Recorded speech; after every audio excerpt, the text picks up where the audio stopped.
This is college football on ABC Sports. Joe Paterno can look back on a lifetime of football memories. First a quarterback at Brown, and since 1950 his name has been synonymous with Penn State football.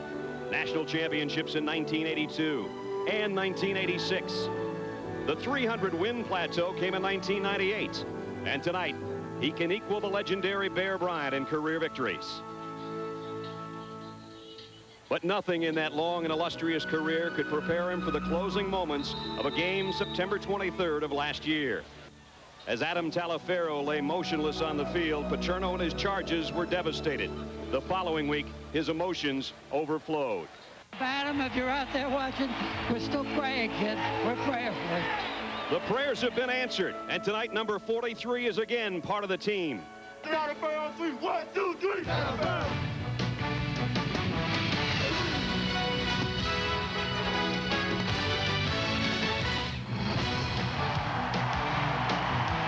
Ladies and gentlemen, he has been an inspiration to his teammates, all Penn Staters, and thousands of others for his courage, tireless work, and determination to return to the field tonight.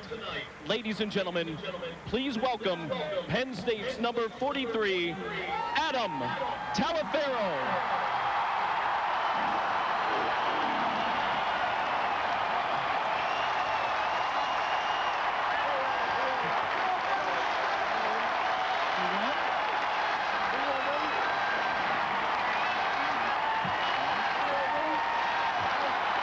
I've been looking forward to you ever since I got hurt and I had the chance to get back in the field. And Coach Paterno told me that one day I'm going to lead us back in the field. And it was just a dream back then. Now I see that it's a reality. It's just kind of like a dream come true, and I've been thinking about it, and just to see us here now.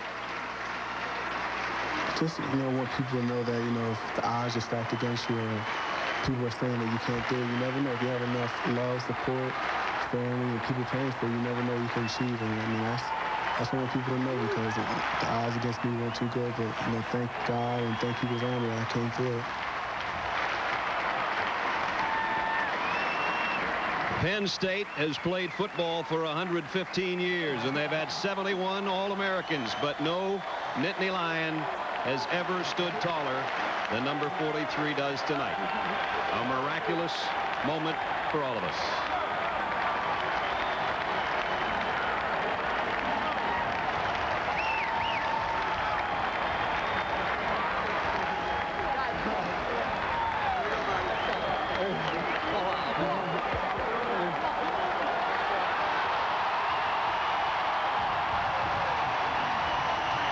Here comes Penn State.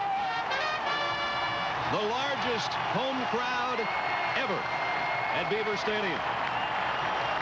And only the 6th time they've ever played in this facility at night. An emotion-packed day and night, and now it's time for football.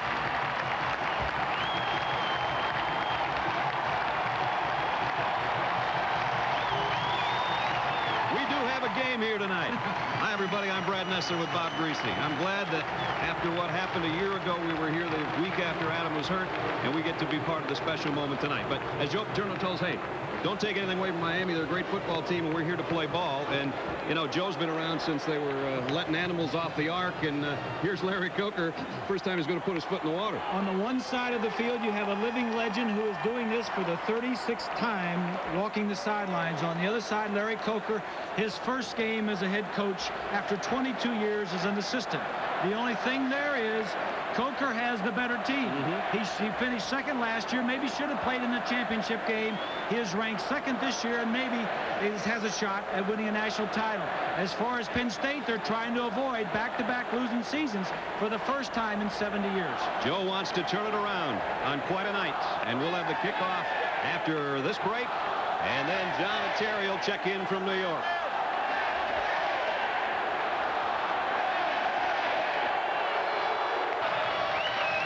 Guys, I wish you could have been here with us. This was the scene moments ago. The flashbulbs going off as Adam Taliaferro made his way out on the field. We talked about the difference in coaches. There's some difference in players, too, isn't there, Lynn Swan? Well, Brad, just like the quarterback to the opposite the coaches are opposite. The quarterbacks are the opposite in terms of their experience level. For Miami, Ken Dorsey, he's thrown 35 touchdowns his career. He's a proven leader.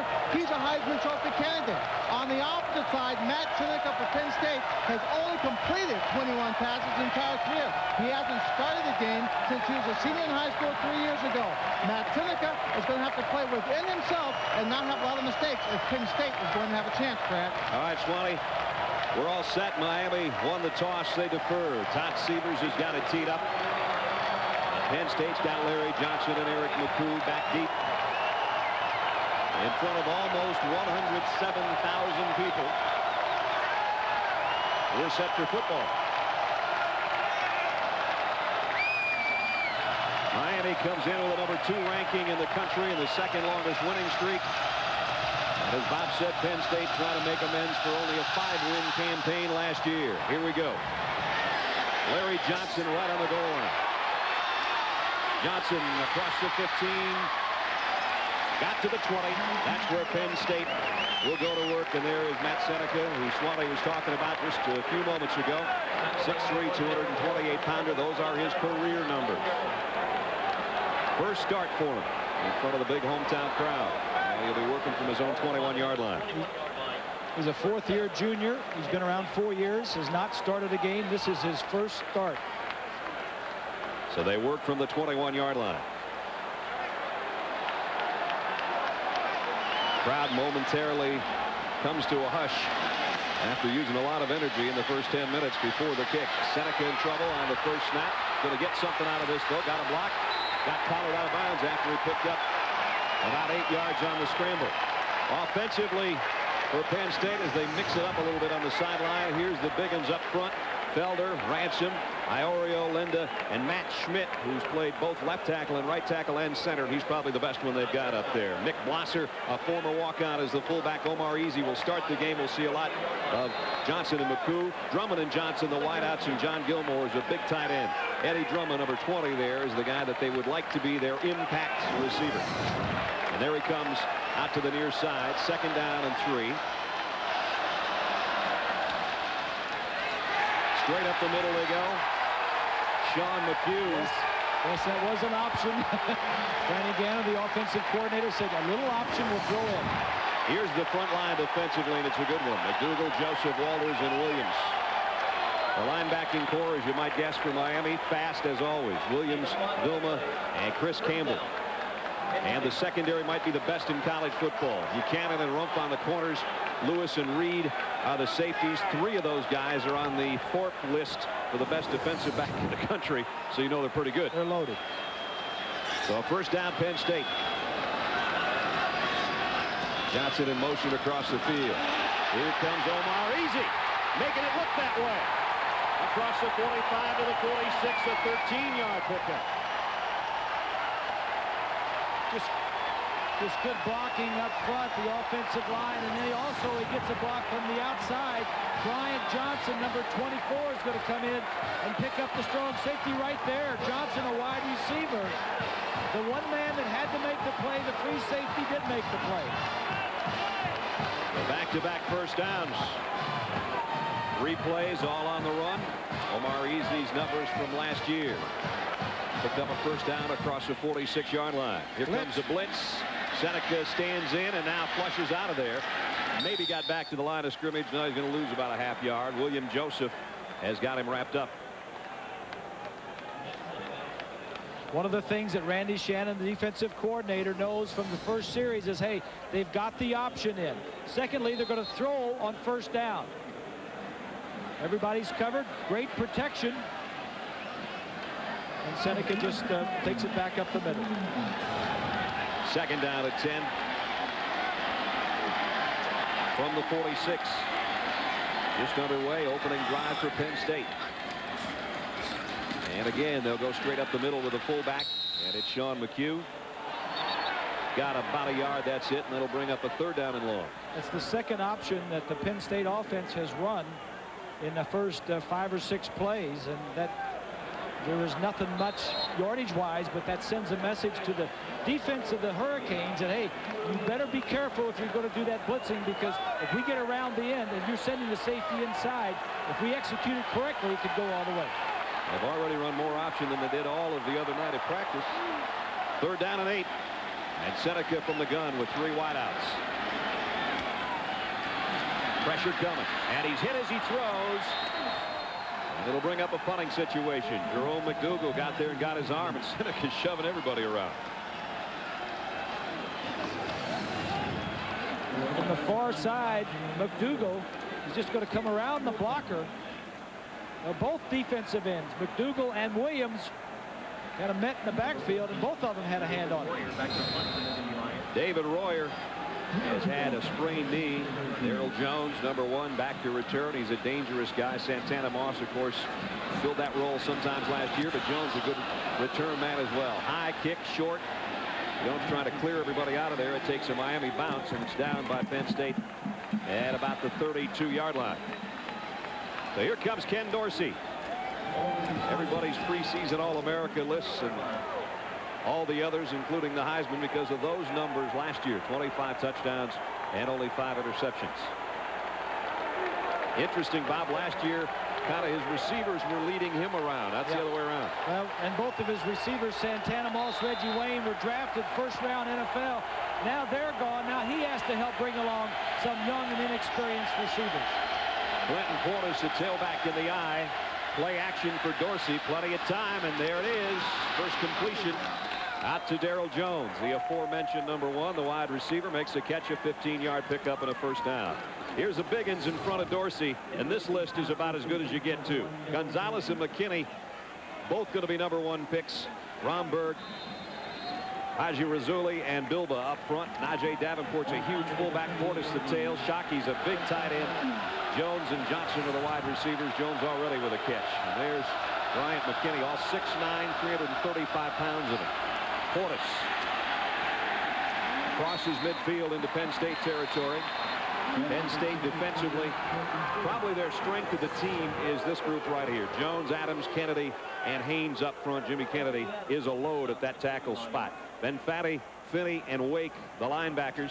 And on the corners, Scott and Branch, Crenshaw, and Yisrael are the safeties. So it matches up Penn State defensive line with Kennedy matched up against that great offensive line for Miami. Huge size, a lot of talent. 2nd down, 7. Jones in motion. And it's Portis, and he's got a big opening off the left side, and he's got great speed. Inside the 30, down the sideline. They get him at about the 11-yard line. Yaakov Yisrael saved the touchdown. Happy birthday, Clinton Portis. He turned 20 and just gave himself a 34-yard present. With all of the talk about the passing game for Miami, it's the running game that can come up and sting you. Good blocking on the left side behind McKinney. And Portis almost outruns him for a touchdown. The backfield is deep, and it's a good one for Miami. Portis, his numbers from last year, and off to a great start tonight. 2 tight ends set now for the Canes on a 1st and 10 at the Penn State 15-yard line. It's Portis again.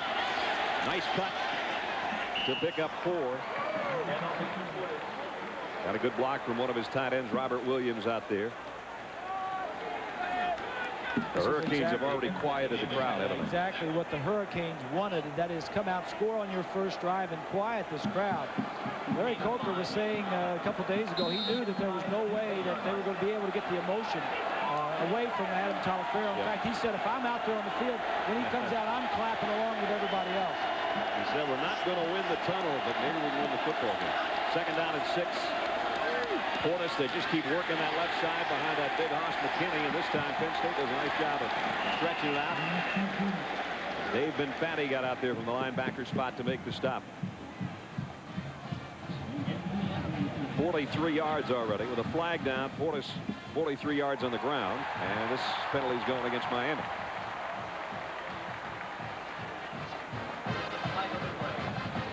Dennis Hannigan is our referee, given the options for the defensive captain, Bob Jones. There was motion in the backfield. Davenport was moving. They're looking at the sideline, seeing if they want to back them up or leave it alone and make it a 3rd down situation.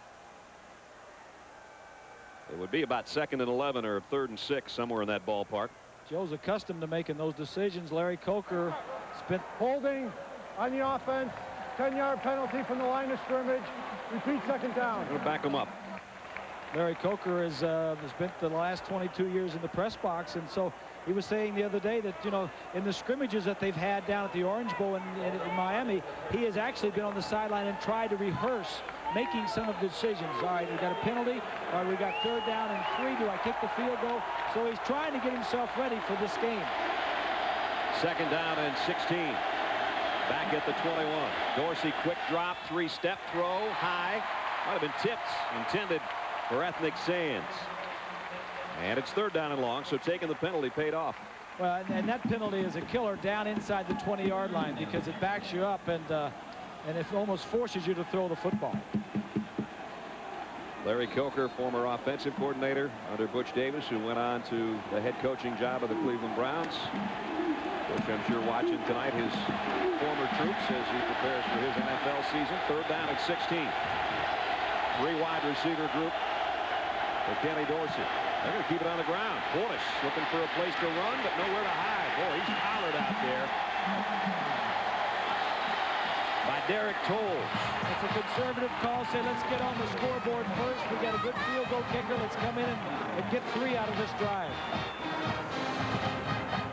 From behind the defense.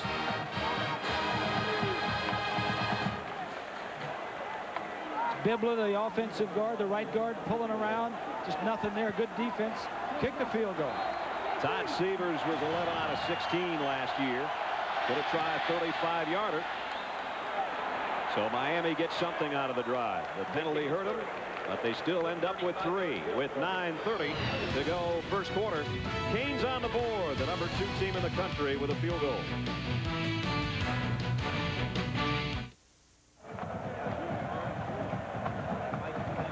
Kenny Dorsey led the team down the field. Clinton Portis did most of the work, 48 of the yards to get the field goal. As we said, only the 6th night game ever at Beaver Stadium. There's the previous ones. Penn State won 3 of the 5. Quite a setting. It's a beautiful night, by the way. It's cool. It's football weather, believe it or not. 12,000 new seats, 60 new suites. And the field we were on last night, it was just gorgeous. Yep. Kick goes again. Larry Johnson 2 yards deep. They'll bring it again. Johnson weaves his way through the middle. Got a kicker to beat and did. Across the 40. Johnson down the sideline. Going to be knocked out, but it's going to be about a 75-yard return. Philip Buchanan saved a touchdown.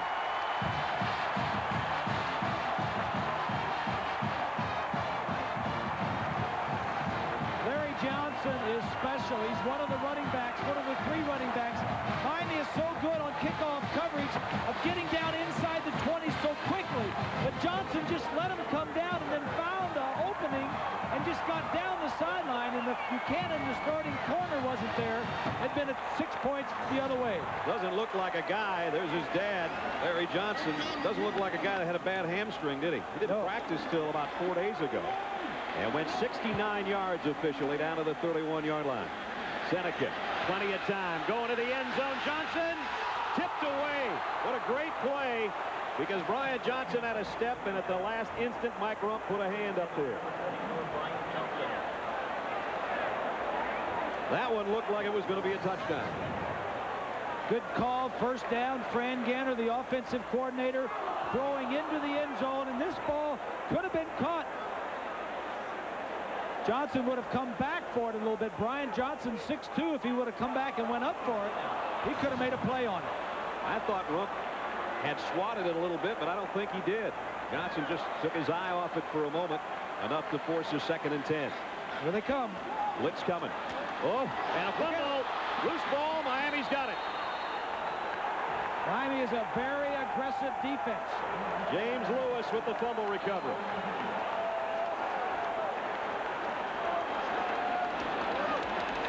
Last year, Miami forced 33 turnovers. Here's their first one tonight. From behind the defense, and you see these linebackers stepping up there. Right through there, right through the opening is where he came.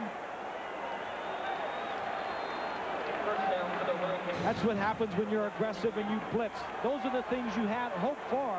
Miami had a lot of takeaways last year. And whistles, penalty markers down. They'll blow this one dead.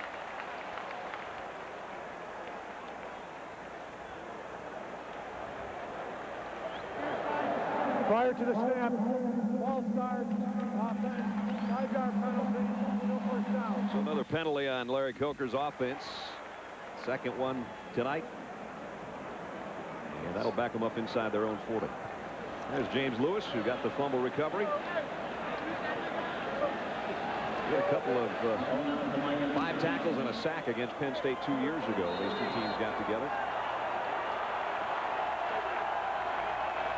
1st and 15 for Dorsey and the Canes offense.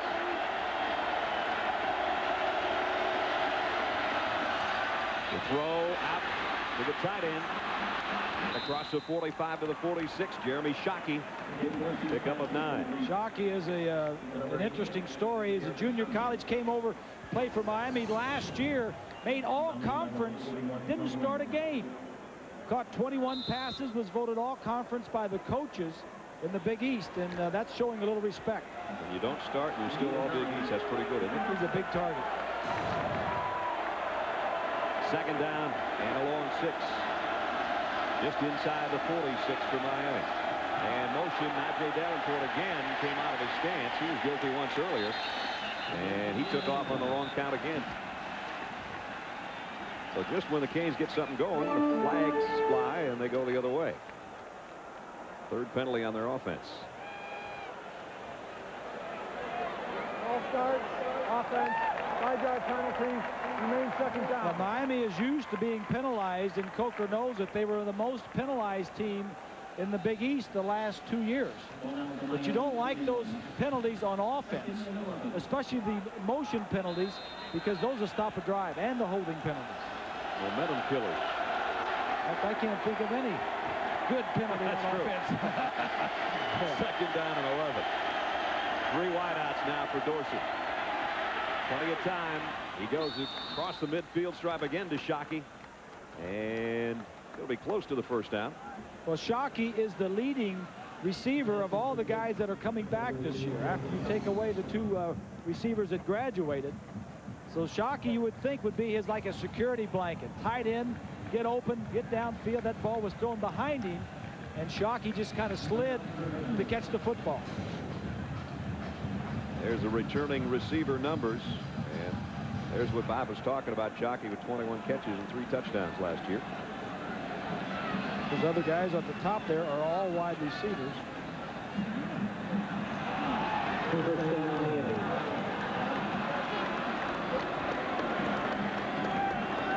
1st and 10 presented by Chevrolet. And we just saw it with 8 minutes and 3 seconds remaining in the 1st quarter. Miami in front on a 35-yard field goal, and now a new set of downs to work at the Penn State 48-yard line. Play action.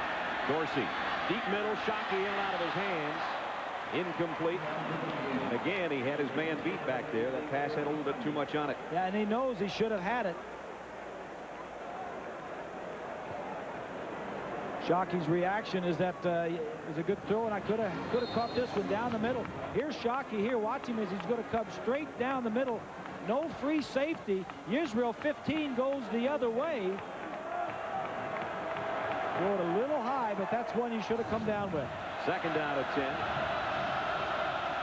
Back to the ground of Portis. Portis got a nice block off that side. Here he goes again. Clinton Portis all the way to the 27-yard line. Another 21-yard run. Brian Scott tripped him up. Take a look from behind the defense. Adams, 81, gets stood up. Portis is an outstanding runner. Shared time last year with James Jackson. This Hurricane offense last year was 5th in the nation in total offense. Put up a school record in points. They're looking for more here. All day to throw. Dorsey, touchdown. That is pick. Ethnic Sands, he did. He had 2 guys out there, and it's a 27-yard touchdown. He had his pick.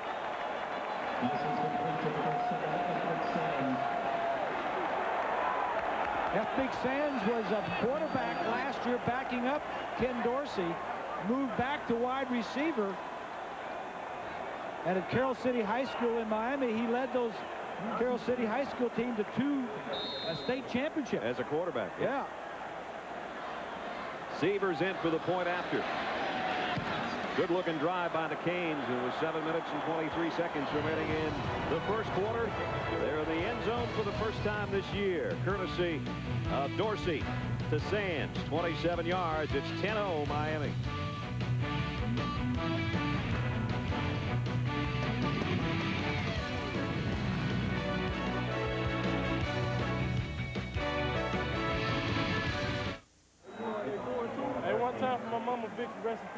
Nice when the first catch of your career is a touchdown. And Big Sands capping a 58-yard march in a minute and 40 on a 27-yard strike from Kenny Dorsey. So it's 10-0. Just as much fun catching him as it is throwing him. He's finding that out now. Yeah. Severs to kick. That's Larry Johnson, who had the 69-yarder the last time he touched it. They kick it to him again, but this time it's got more leg on it. Bounces out of the back of the end zone. And they'll work from the 20-yard line. Before they do, let's head in to Times Square Stadium in New York. John and Terry, fellas. Right here on the Coors update. Tyler Watts, watch the ball, goes through his hands, hits him in the mask, comes right back to him. As a result, UCLA might have been cheating up on defense. Antonio Carter wide open for the touchdown. It's your Coors Light update, 10-0 Alabama. Coach Francione in his debut, off to a good start. Miami's off to a good start here in Happy Valley. 128 total yards already. Penn State, look out. They get to the quarterback. Matt Seneca goes down. It's Andrew Williams. Yeah, that play took too long to develop. Receivers downfield trying to run routes. Take a look at Williams coming around the outside. That's Felder, 72, one of their better offensive linemen. That's a coverage sack. You need to get rid of that football. Yep. Matt starting for the first time, as we mentioned. We'll get used to that. Second down at 20. Back inside his own 10. They'll go with a little quick opening draw, and it opens up pretty well for Omar Easy. And Omar gets out to the 19-yard line. Got 9 of it back. And that'll bring up third down and 11.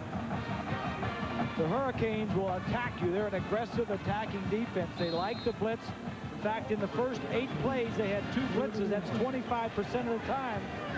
And one of the blitzes caused a turnover following their second possession after they had that long kickoff return. Miami took it down and scored the touchdown. And we're going to have a timeout taken by Penn State here with 6:03 remaining in the quarter. Joe Paterno's team in a 10-point hole with 6:03 to go in the first. AT&T Wireless Services says Joe Penn State get in the end zone. Nittany Lions scored in today's game. Third down and 11 coming up for a new Penn State quarterback. We talked about the inexperience of Matt Seneca. He's going out with either a hand or an elbow injury. And talking to the team doctor right now and trying to shake his hand. But in the meantime, here comes left-hander Zach Mills, a redshirt freshman, never taken a snap. And we were told that they were going to get him in the game somewhere along the line here. Probably weren't planning on it this way, I don't think. Right. And here's his first attempt to pass. He won't get an attempt to pass. As he goes down, Walters and Williams are there. So right now, Williams has a sack and a half already. Well, he's a redshirt freshman, and this is the first time he's ever gotten in a ball game. Third and long, and they called a long route, and he got trouble in the backfield there. I guess. David Royer now will have to punt. Darrell Jones takes a fair catch just about at the midfield stripe. So Miami's got great field position, only a 32-yard kick. They lead by 10, and they got a short field. Joe Paterno talking with Fran Ganter about, I'm sure, his quarterback. Here's our ABCSports.com poll. Who's the greatest college football coach ever. Here's your list. Bobby Bowden, Bear Bryant, Tom Osborne, Joe Paterno, Eddie Robinson, Newt Rockne, Amos Alonzo Stagg, and Pop Warner. Get online and vote. And we'll have results later in the game. Down the middle, Shockey, the tight end. Boy, it's nice to have a target that big, that fast, and he's just carving up the secondary right now. This is a route a lot of teams use. They spread 3 and 4 wide receivers across the field, and they just send all 4 of them straight down. The only one you can see in the picture is Shockey, the tight end. He looks to our right side and then throws it over Finney, the linebacker, and Yisrael 15 makes the tackle. Nice play. 5:10 left first quarter. 10-0 Canes looking to add to it. Portis with a big night already in that left side. I am telling you, they work out there. Bryant, McKinney, sometimes they pull a tight end over there to help, and it's just eating up yardage on the left side. Yeah, and what it is it's an experienced offensive line that you're not hearing about. I mean, the quarterback and tight ends and the receivers make all the plays, but everything is running smoothly for the Hurricanes because of those starters in the front line. Tom Bradley, the defensive coordinator at Penn State, former player here. Portis, again, they work behind that same group, and it's a first down. Ben Fatty made the tackle, and Portis continues to add to his total as we check in with Swanee. Well, Brad, you're talking about the offensive line in Miami. I got a little story for you about Martin Bibbler, number 65. He continues a string that started in 1992 with Terrell Green, and that is having a Pennsylvania player starting for the Miami team for 107, now 108 consecutive games. That's unbelievable. Really Miami's got a lot of talent there, but they seem to pick it up everywhere.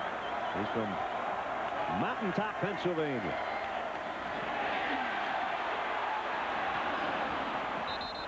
Flags on the play as Dorsey was running for his life. Got the pass to Davenport. But penalty markers in the backfield.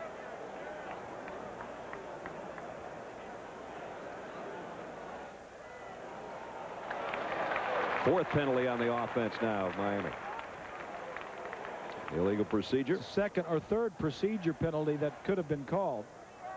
Larry Coker, 53 years old, first time as a head coach.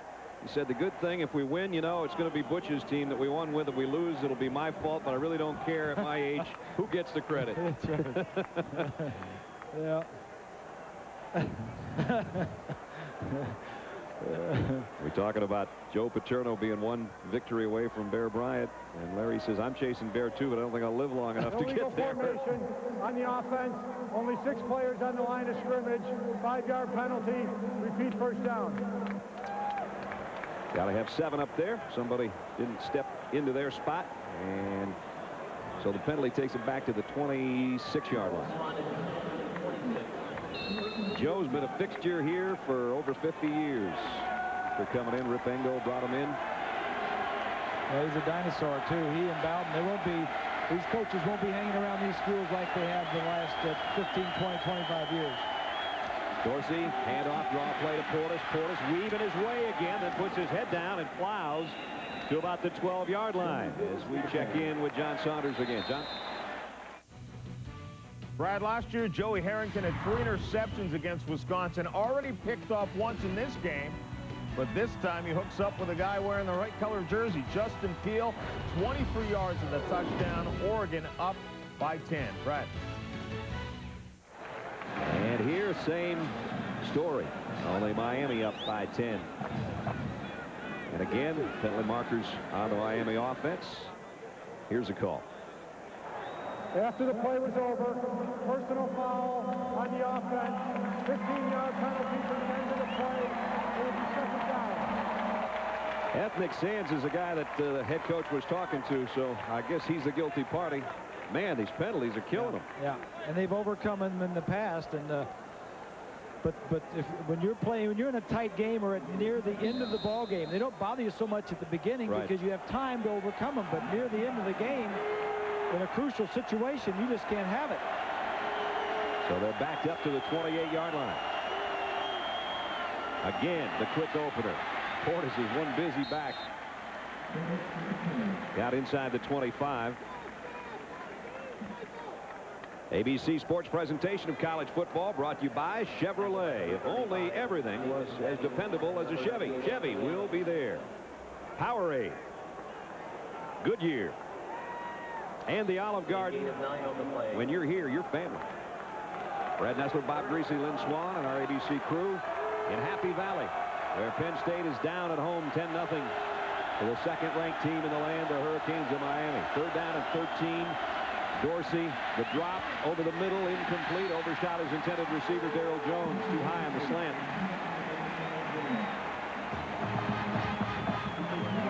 One of the defensive linemen may have got a piece of it.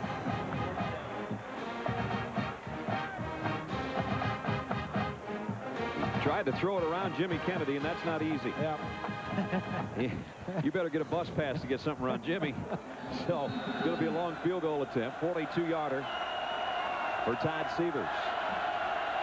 He's got one tonight from 35, and he's got one from 42. It's good. So the Canes tack on 3 more. An inch further in front. 13-0 Miami. Miami's got some of the best special teams in the nation, and that is one of the things that Joe Paterno was talking about. Not only the kicking game, but also the coverage game. Check in with Swanee. Well, Brad, you know, we've talked about Adam Telefero and the great inspiration he is to people. Todd Sievers, number 16, the kicker for the for Miami Hurricanes, is a diabetic, and he has an insulin pump. And before the season began, he wasn't sure whether or not he was going to be able to play and have the pump attached to his body, but he found a way. So this man and his medical team has found a way for him to play, control the amount of insulin with that pump while it's still attached to his body, and he's out here playing. What a sensational story that is. Yeah. A couple other diabetics playing in this ball game also. One of them an offensive lineman. And they go through it pretty good. And everything changes when it's a night game. When you have something like the diabetes, Matt Schmidt and those guys. Yep.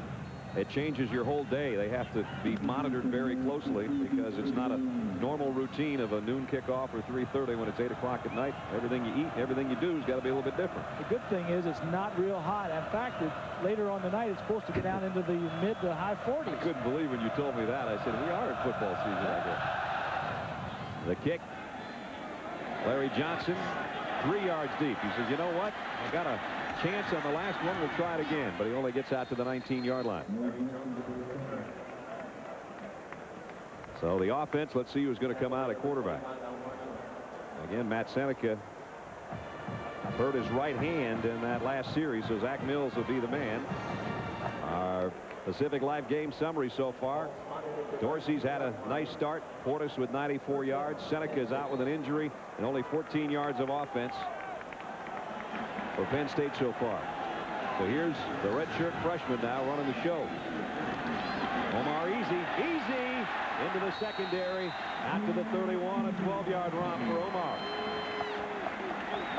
He's looked the best of anybody in a Penn State uniform tonight. That's good blocking up front. That offensive line, Felder, Ransom, Iorio, the center. Take a look to the left side. Felder is 72, Ransom 55. Iorio already got his block in the center. Good running, straight ahead. We're going to see a lot of that, I got a feeling. With a quarterback who hasn't thrown a pass yet. And easy off the right side. Whew. Stood up by somebody. He just plowed him over. Jonathan Vilma held on for dear life, but Omar's a load. 242-pounder, and he picks up 6 more yards. Omar, born in Jamaica, only played 2 years of high school football. And he's a big fella. 3 good running backs, McCoo, Easy, and Larry Johnson, who has handled the kickoffs so far. This is their 4th possession. 2 punts and a fumble for the offense. Omar with a good per carry average so far. This time up the middle again, and again he's taking would-be tacklers with him. He's close to a first down. A little bit short, it looks like. Matt Walters is on the bottom of that heap. Might be close enough to look at.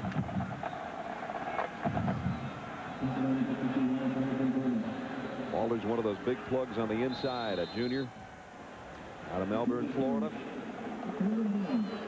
It is short yardage coming up. 3rd down, less than a yard. 1:30 left first quarter. Miami leading 13-0. Easy. Dragged down from behind by Andrew Williams. That shows you the speed of those defensive linemen, and Williams is having a huge first quarter, Bob. Very quick from the outside. Just comes around from the outside. He's unblocked. The play is going away from him, but watch as he chases it down. That's just speed. You got to block. You got to put a tight end or a back over there. Somebody to chip him a little. In front of him, yeah. He's had a field day so far.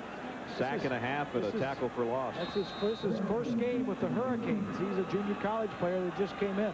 Royer to punt again. Darryl Jones waits on the other end. Better kick this time. Jones camps under it at the 16. Got a block, got the corner, and then cut down. Nice open field tackle down there at about the 25-yard line. Scott made the stop. And the Canes will go back on offense. Reminder, next Saturday, we'll be back with another great college football triple-header. It all starts noon Eastern. We'll be in Austin, Texas to watch the 6th-ranked team in the land, then Michigan, Washington. Number 17, Notre Dame, pays a visit to 4th-ranked Nebraska at 8. There's a concerned defensive coordinator. Tommy's had the ball 3 possessions and have scored on all 3 possessions. Dorsey. Oh, what a block. And he throws a strike, and it's a first down. But let's hope that that Penn State player is not injured, because he did a complete cartwheel. Derek Wake came on a blitz. And Ken Dorsey's even calling for the Penn State trainers. Who threw the block? Was it Davenport? No, he went the other way. Left side of your screen. McGahee. Whoa. Wow. From the left side. He doesn't land on his head. He gets it over, but I think he hurts his knee or ankle. Yeah, it looked like his left leg maybe. Yep, they're working on the left calf right now. He's in some obvious pain. Derek, sophomore, who played so well in the victory we saw here last year after Adam Taliaferro's injury. It was Purdue here, and Purdue was heavily favored, and Derek Wake had a couple of great plays against the Purdue punt team that really led to touchdowns that led to the win. You saw the concern on the face of Adam Taliaferro's mom and dad as they look out now at Derek Wake on the field. Either his calf or his knee. They're going to work on it. We'll try to get a report, and we'll be back in a moment.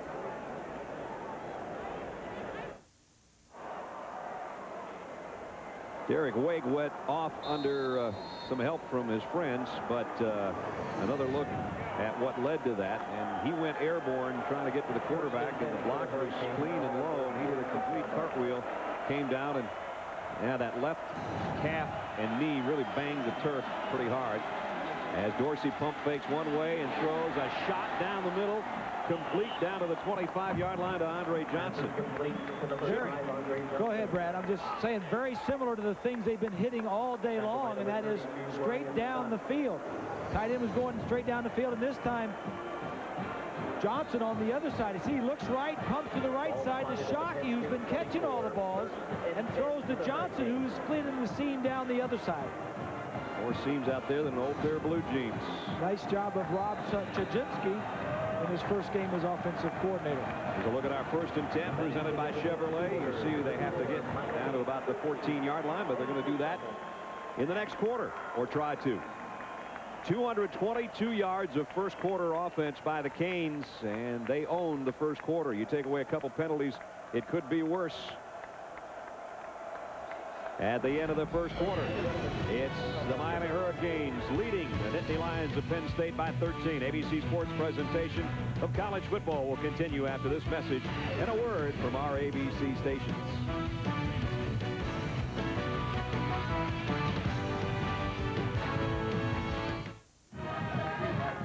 There's Joe Paterno's first 3 recruits 36 years ago, and there's Joe. Oh, boy. At the 24-yard line, Miami with a first down. Here comes a blitz.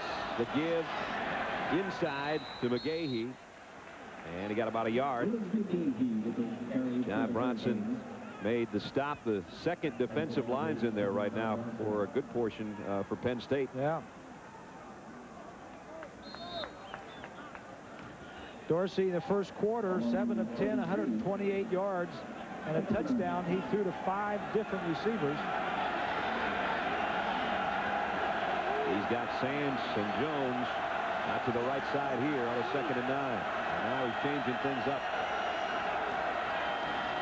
On the ground, McGahee brought down by Bob Jones, the captain of the defensive front.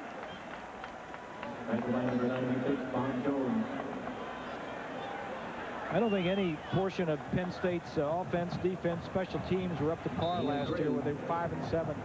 Defense was ranked 55 in the nation. That's not where they normally are. Their offense was a lot worse than that. It was just an up and down year, and most of it was down. And Joe couldn't wait for this season to get around quick enough. First team defensive lines back in there now, but Dorsey still had enough time to throw. Incomplete, knocked away by Sam Crenshaw. As we check in, Times Square Stadium in New York, and John Saunders. Alabama sitting on a 10-0 lead against UCLA. But Ed, Uremius Stansbury just bowls his way into the end zone to get UCLA on the board. Looked early like they might get blown out. Still a tight one. 8:30 to go in the half. Brad.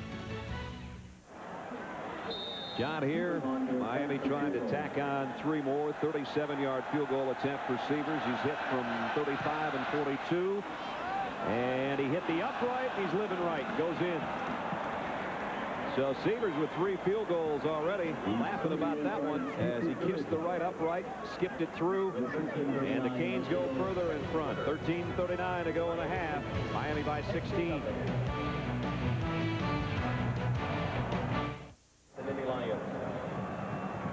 A full moon over Miami and Penn State in Happy Valley. Brad Nessler, Bob Greasy, Lynn Swan with you. The number 2 team in the country in here in front of the largest home crowd ever for a Penn State football game. Almost 107,000 on hand. An emotional beginning with Adam Talaferro coming out of the tunnel before the team. But that emotion has been quelched by the number 2 team in the land now as they put up 3 Severs field goals wrapped around a touchdown, and they lead 16-0. Here's a high short kick trying to keep it away from Larry Johnson. Diving catch and a tough one. Nick Blosser, the fullback, had to come up and shag that thing and made the grab at about the 28-yard line. Matt Seneca had a ice bag on his right elbow.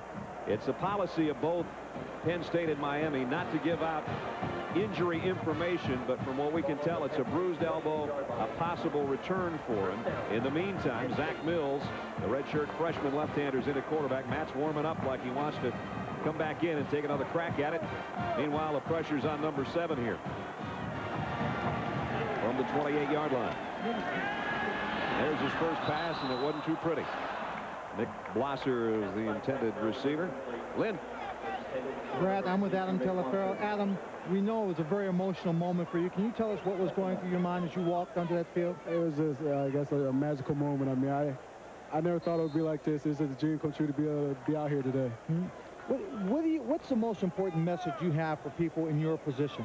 Just to always keep faith and, work hard each day. You never know. Miracles can happen. Now, you're working pretty hard on the sideline. What are you doing with this defense now? I'm trying to see what formations, what the tendencies are. If they're going to run a pass, try to help out our defensive coordinator a little bit.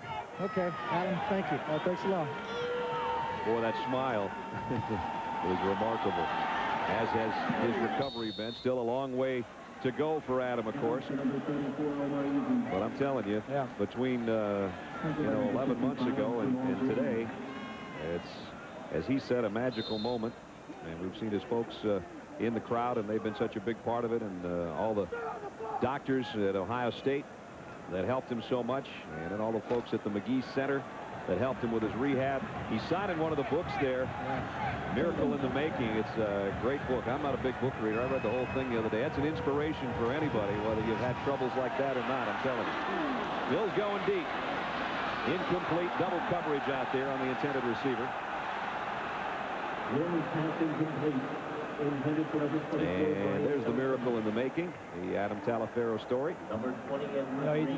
He's a symbol of strength and hope to spinal cord patients and families wherever. You know, it's just. Of course, Mark Buoniconti's done so much work with that type of thing, and Mark does a great job of going around and raising funds to help find a cure. And I'm sure Adam is going to be involved with that type of thing also.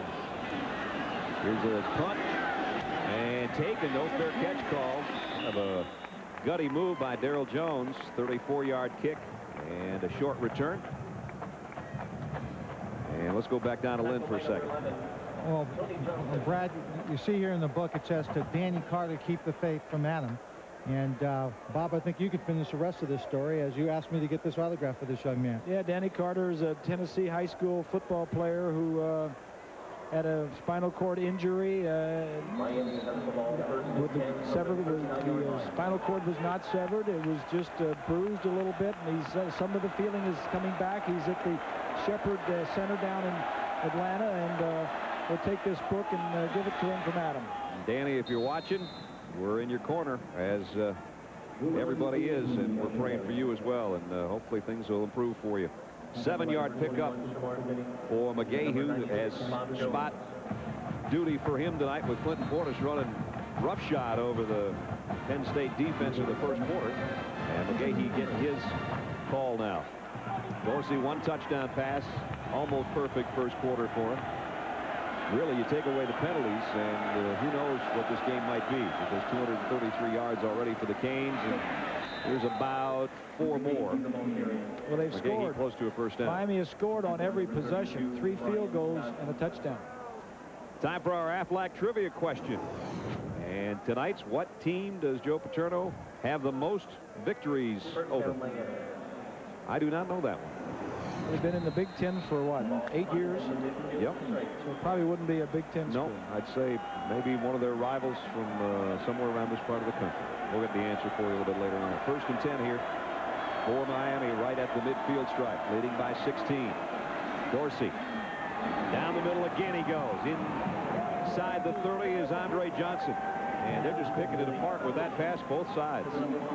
Andre Johnson is one of the guys that Larry Coker is very high on. Top of your screen, just going to run a little skinny post down, break a little bit to the inside. You know, you don't know the name Andre Johnson, but they think as much of him as they did about Santana Moss and Reggie Wayne when they were freshmen and sophomores. He's a burner, and the Penn State defense knows that already. Sands is the guy that has a touchdown catch. He's back in there now, in motion. Play action. Dorsey, wide open is Davenport. And he's going to score. Touchdown, Canes. Nobody home on the backside, a 28-yard touchdown pass. That's just good execution. Good play calling. Good execution by the Hurricanes. He had 2 receivers that were crossing. Both were covered. And he came back off of that to the back for a touchdown. Here's the back here. He's just going to slide out. Little fake of the run. He's going to look deep. That's just good play calling. Seaver's extra point makes it 23-0 Miami. Dorsey with 2 touchdown passes now. The last one to his fullback. And the number 2 Canes are looking all of that number 2 ranking right now.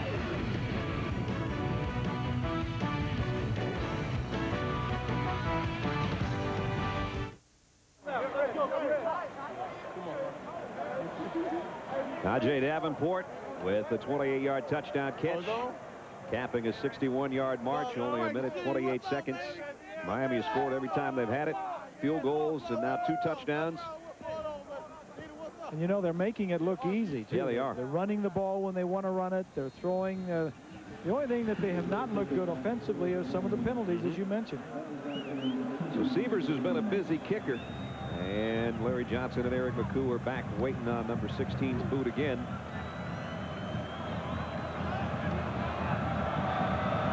Johnson had the biggest play of the night for Penn State, a 69-yard kick return. And a little indecision. McCoo takes this one at the 1. And Eric got across the 20 out to about the 22-yard line. Right now, I think Penn State needs a little bit of a pep rally. They had one last night And Joe was the lead pony in that, as you might expect. And he's still got a lot of energy for 74. Look at this. We don't need no ties. We need wins.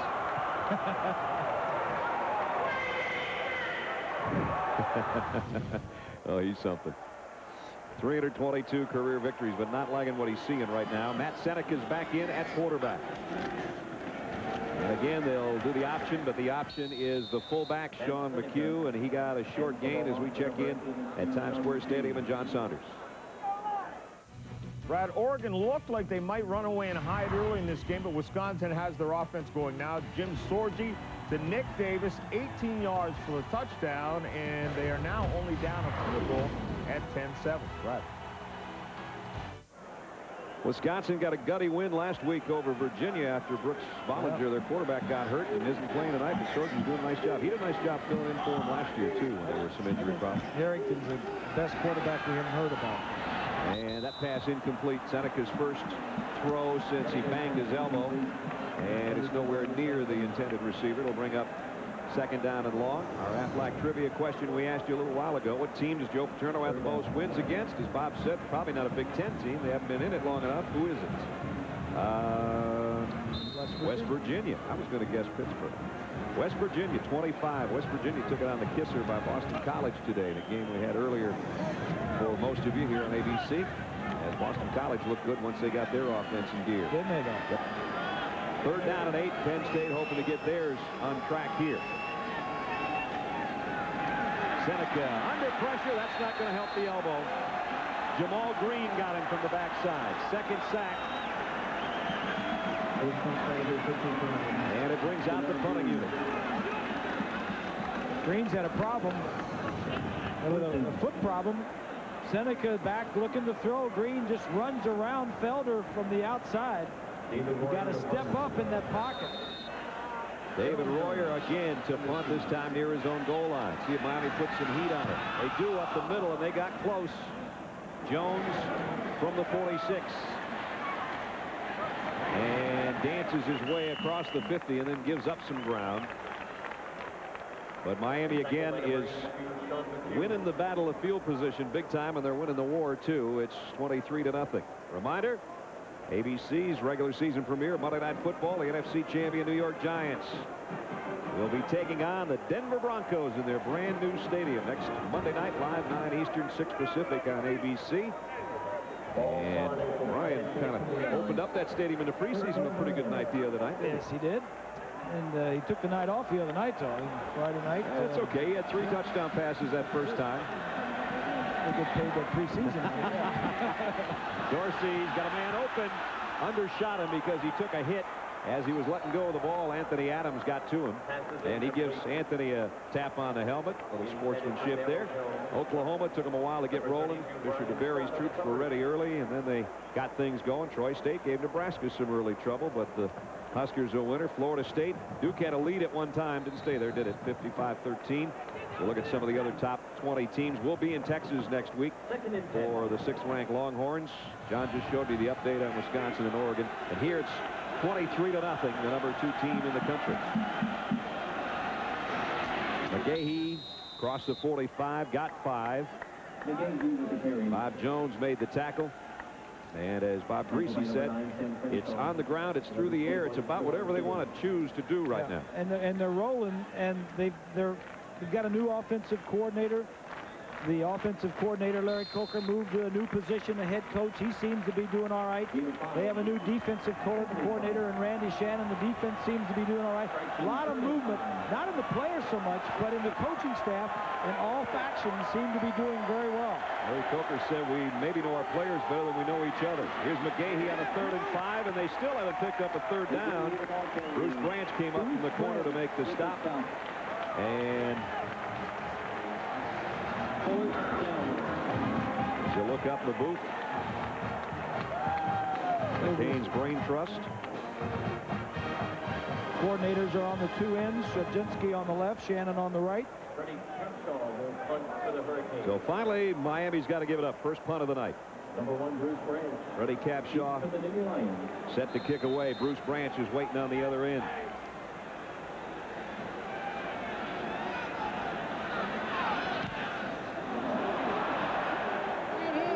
Punt's going to go out of bounds.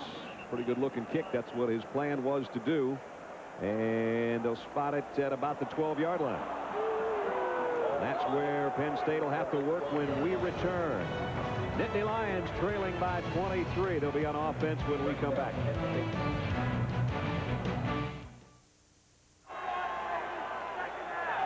Miami up 23.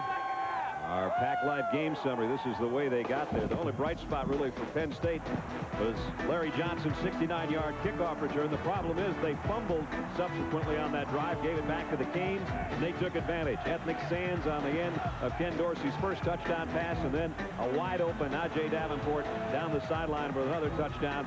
You put that with Seaver's field goals, and that's where we sit. 23-0. Miami out in front. Penn State just needs to get back to basics and just not try to catch up all in one drive. Just get a good drive, get some points on the board, run your natural, normal offense. Here's a counter to McCoo, and McCoo jumps through a hole and got about 8 or 9 across the 20. Eric McCoo coming in now. Omar Easy started the game. We told you we'd see Eric McCoo. We'll see Larry Johnson in the backfield at times too. From behind the defense. Nice blocking up front. He could become only the second Penn State player to lead him in rushing 4 straight years. DJ Dozier did it back in his day. And Eric has that possibility.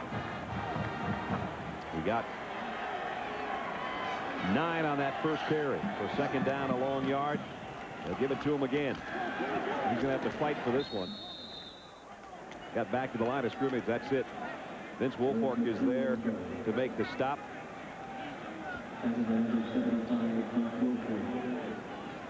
McCoo's done some nice things over his stay in Happy Valley. The 3 previous seasons put up those numbers. So he continues to move up in the all-time charts. 3rd down and 1 coming here. Penn State needs something to go right for them. We're under 7 minutes and a half, and they are down 23.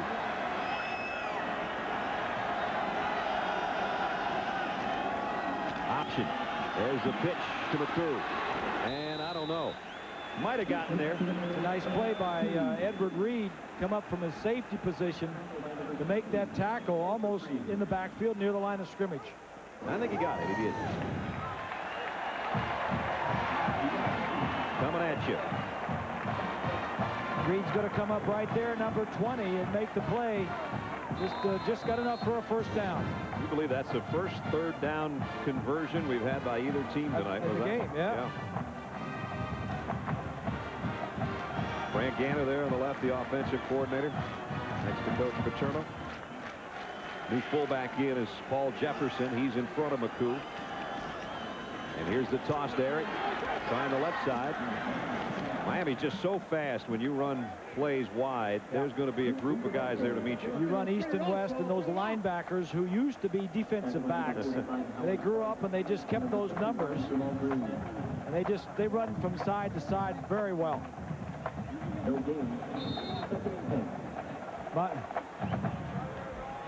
hey, Bob and Brad, when you have a defense that moves that fast, most often the best way to negate that speed is to misdirect them. Get that speed working in one way and cut back up the other side. And a lot of teams have had a great deal of success against Miami's defense running those kinds of plays. That's what they did with McCoo 2 plays ago on a counter. And now here's Seneca. He got hit as he tried to throw again. And that elbow's not going to get any better, I'll tell you that. And it's McDougal the 2nd time tonight that he's hit Seneca's arm while he was trying to throw. This offensive line is just a fair offensive line, not a great one. When you have a fullback blocking on defensive end, that's not good. Especially when they missed him completely. Yeah, did the Olay. Penn State's quarterbacks are combined 0 for 6 throwing the football. Here's that counter that Swanee was talking about. He did get good yardage, but McCoo lost his footing and went down after a 5-yard gain.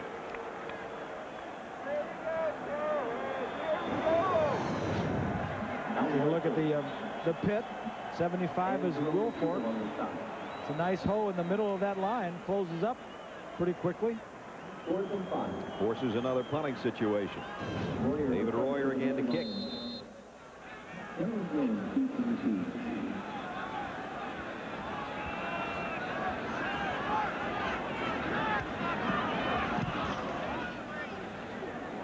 Jones camps under it. Late fair catch called for. I don't know if he touched it or not. Flags down.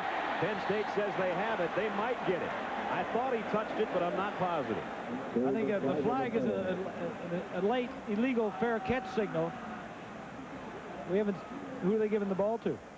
They haven't given us an indication yet.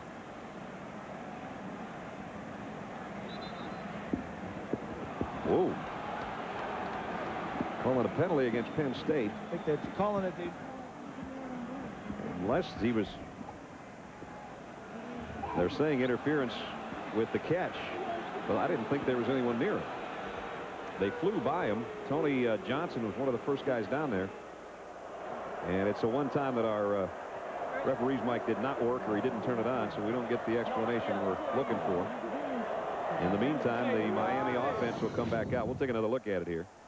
I don't know if he didn't give him enough room to catch the ball. Well, there's the 2-yard halo. No, he didn't give enough room. No, I guess not. Yeah, he went right by him. That was kind of an ugly play by both teams, really, by Johnson coming down, getting too close, and by Jones trying to attempt a fair catch that late in the sequence. And he's paying the price for it a little bit because they're working on him now on the sideline. At any rate, Miami takes over at that spot,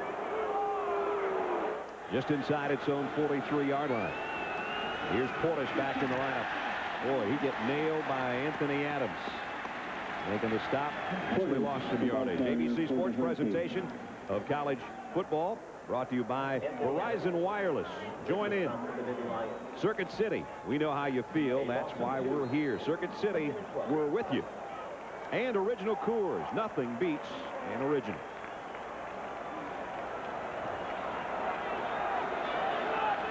Kenny Dorsey's had a good night so far. He's got a 2nd and 11 here. He's thrown 2 touchdown passes so far in the first half.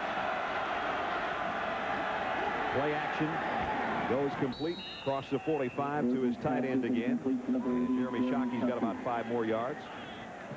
There's no question that Shockey is his go-to guy here early in the season. Big target, tight end, close to you. You can get the ball to him, and he runs good routes. And has some speed for being 6'6", 246, and everybody indicates that at the next level he'll be a big-time player someday too. So they have some talented guys, and especially that front line that's given Dorsey so much time to throw tonight. 3rd and 7. Again, nobody around him. He picks his poison and goes right back to his tight end, first down. On a 3rd and 7, they get 12. Let's don't forget that this is Larry Coker's offense. He's been the offensive coordinator there for the last 5, 6, 7 years, and this is his offense. He put it in. So what they're running is his offense, and they're doing a nice job of it. Now he's a head coach, and it's, you know, he said he's going to let Rob Chudzinski call the plays, and I'm sure that Rob is calling the plays. I'm sure that if Larry calls a couple now and then, he say, no, I didn't call any. We'll give the credit to Chud. At the 42, another first down. Portis broke 1 tackle, puts a nice move on, flags flying all over the place. And pretty good open field stop there. Brian Scott came over from the corner and got him in the ankles. Let's see what the penalty's about. Might be a holding call out in front of him, and that's what it's going to be. He had some lead guys out there trying to help him.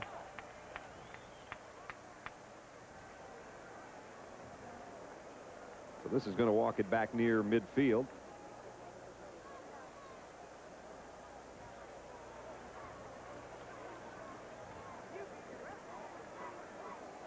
Shamar Finney, one of the defensive captains, talking with Dennis Hennigan about the options of things.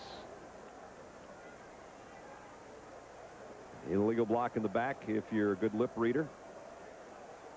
And still first down as they'll back him up almost to midfield.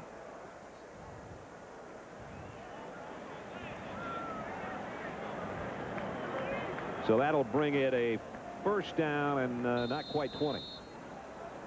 1st and 17 is what they'll call it. 3:05 left in the half. And all Miami tonight. Their penalties really their only downfall so far. Portis on a little quick opening draw, and he puts a nice move on. Broken tackle down the sideline is Portis.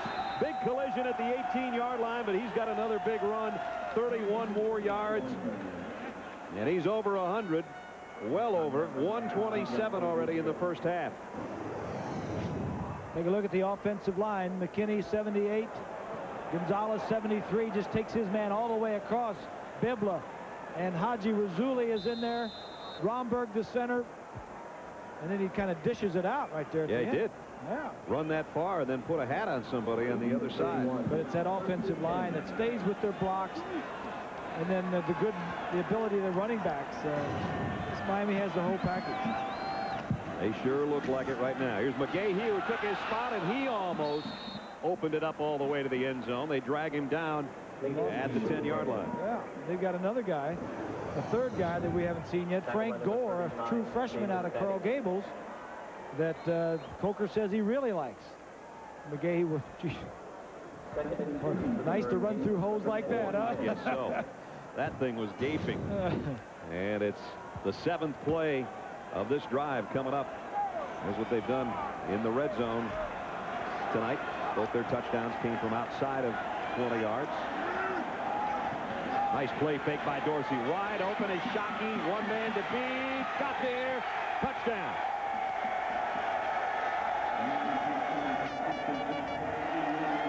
But his favorite target, his biggest target, he just hit him for a 10-yard score. Yeah. On the top of your screen, number 88, just a little slow block and release. This is nice right here. He breaks the tackle of Branch and gets into the end zone. Making it look easy. And about to make it 30-0 is Todd Severs. And he does. So the worst nightmare that Penn State could have imagined for their fans tonight, they had hoped they could get to an early lead and stay with Miami. And when we talked to Joe, he said we can't let them run up and down the field and get a big early lead, because then we'll never get the crowd back into it. Right now they're pretty quiet. A lot of them are going out for a hot dog right now. Some of them may never come back. I don't know. It's 30-0. It is a packed house, though. 106,537 is. It's probably more than that actually tonight. It'll be the biggest crowd ever to see Penn State play at home, though. We're assured of that, as Bob was talking about. They added 12,000 seats. Nice way to start what might be an All-American year, huh? 3 touchdown passes in the first half. Tell you what, they were strong at the end of last year, beating Florida in the Sugar Bowl, and then coming back this year. Like I said, a lot of their key players are back. They lost a couple of they lost 4 first-round draft picks. Dan Morgan, the defensive linebacker, and the 2 wide receivers in the first round, but they got a lot of talent. The uncertainty was the shuffle. The head coach, Butch Davis, the offensive coordinator going to head coach. Randy Shannon coming over from the Dolphins, being the defensive coordinator. You know, just the changes in the coaching staff with big question marks. Severs kick. Larry Johnson a couple yards deep will bring it out again. Johnson cuts outside. He's got another nice return. Throws a stiff arm out there and got across the 25 out to the 27-yard line. To Times Square Stadium we go, and John Saunders. John. All right, Brad, thanks a lot. Halftime in just a moment, but right now with Miami in command, we want to let you know that after halftime it's done, except for those of you in Pennsylvania and Florida, we'll take you out to the Wisconsin-Oregon game, a much more competitive game. Again, Terry Bowden and I, along with halftime scores and highlights. That's all coming up right now. Brad, back to you. All right, John, thanks. 30-0 our score. Miami and Penn State trying to muster any kind of offense they can here before halftime. Seneca with a bad elbow trying to throw, running for his life, and sidearms it incomplete. Matt Waller's got a piece of it. Matt Seneca, this is not the way he wanted his first start in Penn State uniform to go. Nope. The defense for the Hurricanes looking awfully good. Randy Shannon came in, said he changed some of the terminology, but he wanted to keep the aggressiveness and do the same things that they were doing, and just maybe add some of the things that he had learned with his 3 years with the Dolphins. But this defense looks pretty good. There's the Miami assistants. It's easier to be a coach when you're up 30 to nothing. It's a little calmer in that booth. Well, you got that right. Second down at 10 for Penn State. Seneca from the shotgun. Matt steps up, has some time. Now he pulls it down and gets what he can. Oh, and he got a headache out of it, but he's still standing, and the guy that hit him is the one that went down. Mike Rump says, nice hit. Yeah, good sportsmanship. Rump doesn't mind. Well, they said that Seneca was like a Joe Cap type of quarterback, tough leader, not real pretty, but he gets it done. That's what Fran Ganter explained. He said it's like Joe Cap. And that's what Joe used to do. He'd either hurdle you or just square on you like that. That reminded me of Cap. It sure did. Yeah. He didn't come out of a game with stitches in his chin. He wasn't happy. Yeah. Following that, though, I got to tell you that Penn State has not completed a pass. Nope. Third down at 6. Easy in motion out of that backfield. Seneca. There he completed a pass, but it only got about a yard. And now some of the fans giving it the what for a little bit about that being the first completed pass with a minute 20 seconds. Well, he had Gilmore open to the wide side of the field over here, but I don't think he saw him. Gilmore to his right side. I don't think he can see him because of the offensive and defensive lineman in front of him, and so he throws it the other way, much short of the first down. Miami, penalty-wise, has more yardage than Penn State does total offense in this half. Not a good sign. That's not good. That's not good. I don't like that. Here's the punt again. And Jones takes it on the run. No, it's Buchanan, rather. And he broke a tackle, and he weaves around, and now there's going to be a flag thrown into the pile near the end of that return.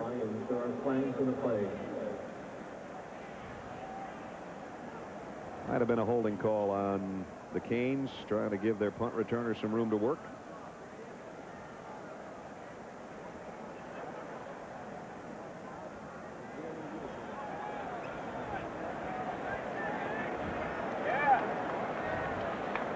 Double fouls.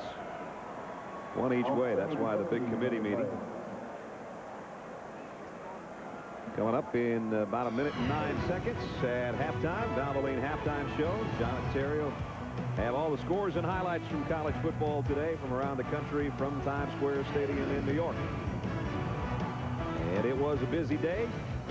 The teams that were supposed to win, for the most part, did.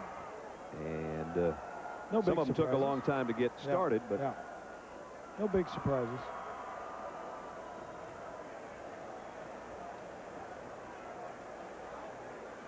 Again, the officials, Mike is not working. Joe Paterno is listening as we are, trying to get the call, but there's penalties both ways, so they're trying to determine where they're going to spot this thing, because they're going to walk it off from about the 40-yard line and go 10 back, I think. And finally, after all of that, they'll work from the 30, the Canes, with a 30-point lead. This can't be good memories for Paterno on the sideline, down 30-0 at halftime after last year's start of 1-4, and then finished it up 5-7. Only a second losing season in 35 years, but this is not the way he wanted to get started. One completed pass by Penn State in this half. And back to the ground game goes Clinton Portis, who's had a huge first half. This is his 20th birthday. He's done what he's wanted to do on the ground. Kenny Dorsey has chopped things up using 3 different receivers for touchdowns. His fullback, one of his wideouts, and his tight end. Shockey, the tight end, has a career high already with 6 pass receptions, including that touchdown the last time they had the ball. Second and 1. And officials stop play here, and it's going to be an official timeout with 37 seconds left in the half.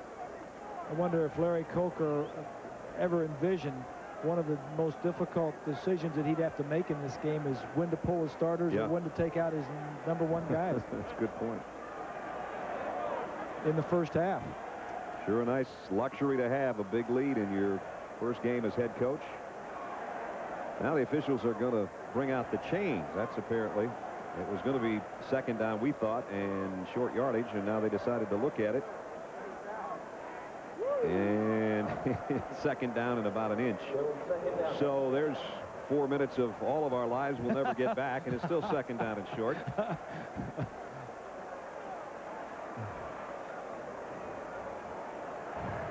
So second down and inches.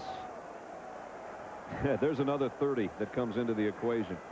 When they score 30 or more, they don't lose. That goes back way back into the 80s. Dorsey's going deep. He's got a man open. He's out there, and he's got it. Intercepted. Bruce Branch picks it off. Beard had a shot at it, and Branch is coming the other way. Branch down the sideline. And the Nittany Lions have it with 18 seconds left in the half.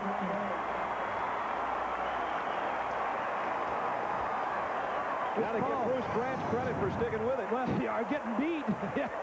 Branch is getting beat. Beard, number 9's got this ball right on the money, running it in for a score. Branch is 2 or 3 yards behind him, just pays attention and gets the rebound.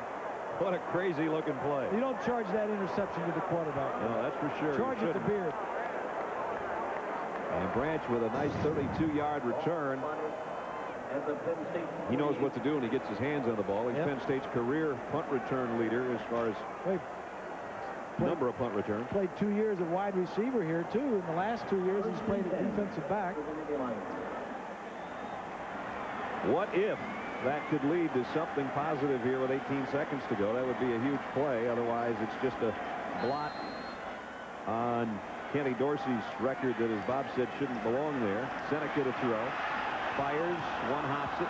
Intended for Brian Johnson. And Seneca's down again. Jonathan Bilma, I think, is the guy that hit him this time.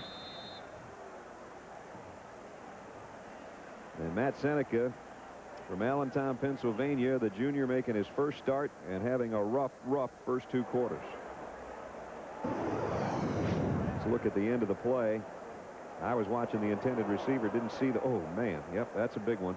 Vilma, guy taking Dan Morgan spotted that middle linebacker position, and he leveled him. And the coaches talk about Vilma in glowing terms. True sophomore. They say this guy is brilliant. Speaks 4 or 5 languages. I'm not even sure Matt speaks English right now. After that hit, he's not saying much. And Vilma comes over. Vilma had knee surgery in the spring, missed most of the spring. They didn't know if he was going to make it back, but he's there, and he's starting the first game of the year at middle linebacker. So Zach Mills has to come out again. The redshirt freshman who is yet to complete a pass in his college career. 0 for 2 tonight. Looking to throw here. In trouble. And floats one out and got it to Johnson, complete. Johnson with a stiff arm inside the 35 with 4 seconds left. And a timeout taken by Penn State. 19-yard play. Wasn't the prettiest in the world as far as the ball, but it got there. Just got to get something going. This is his first completion as a collegiate. He'll remember this one. Moves around a little bit, which you're going to have to do against an aggressive front 4 like the Hurricanes have. Johnson gets back to the inside knowing that he has a timeout left, and they got 1 shot at it. 4 seconds. Brian Johnson had to buy a duck stamp out there waiting on that pass, but it got there finally. Longest play for Penn State of the night. And they do not have a guy that's got a 50-yard leg, I don't think, as far as trying to kick. Going back to that duck stamp. Are you insinuating my quarterback threw a duck out there? It sure was. Just because it took a while to get there. We could hear it quacking way up here. My man was in trouble. His eyes were as big as silver dollars. He had those 90 numbers running around him. Those 90 numbers have created some havoc on Matt Seneca. Oh, boy. Williams has had a big first half from his defensive end spot. There's David Kimball, and as I said, they don't have a guy that's a 50-yard type field goal kicker because he was 0 for last year. He did try 3 long ones, missed them all. And so they're going to come in and try 1 more play. Only the 3rd play that'll be run in Miami's territory for Penn State so far tonight. So we got 1 shot here to the end zone. Throw it in the end zone. 3 wideouts out there. And now Miami may have taken a timeout. And they do. had 10 players on the field. You don't want to help them out by just having 10 players out there. That could be a big help. Drummond has yet to catch a pass in this half. He was the guy that they thought would be their home run hitter as far as their passing game, but when you have a hard time just completing any passes, you can't worry about it. He's their fastest guy. He's trying to keep loose out there because they might just try to get this one down in the end zone to he or Brian Johnson. This offense had 6 starters returning for Penn State.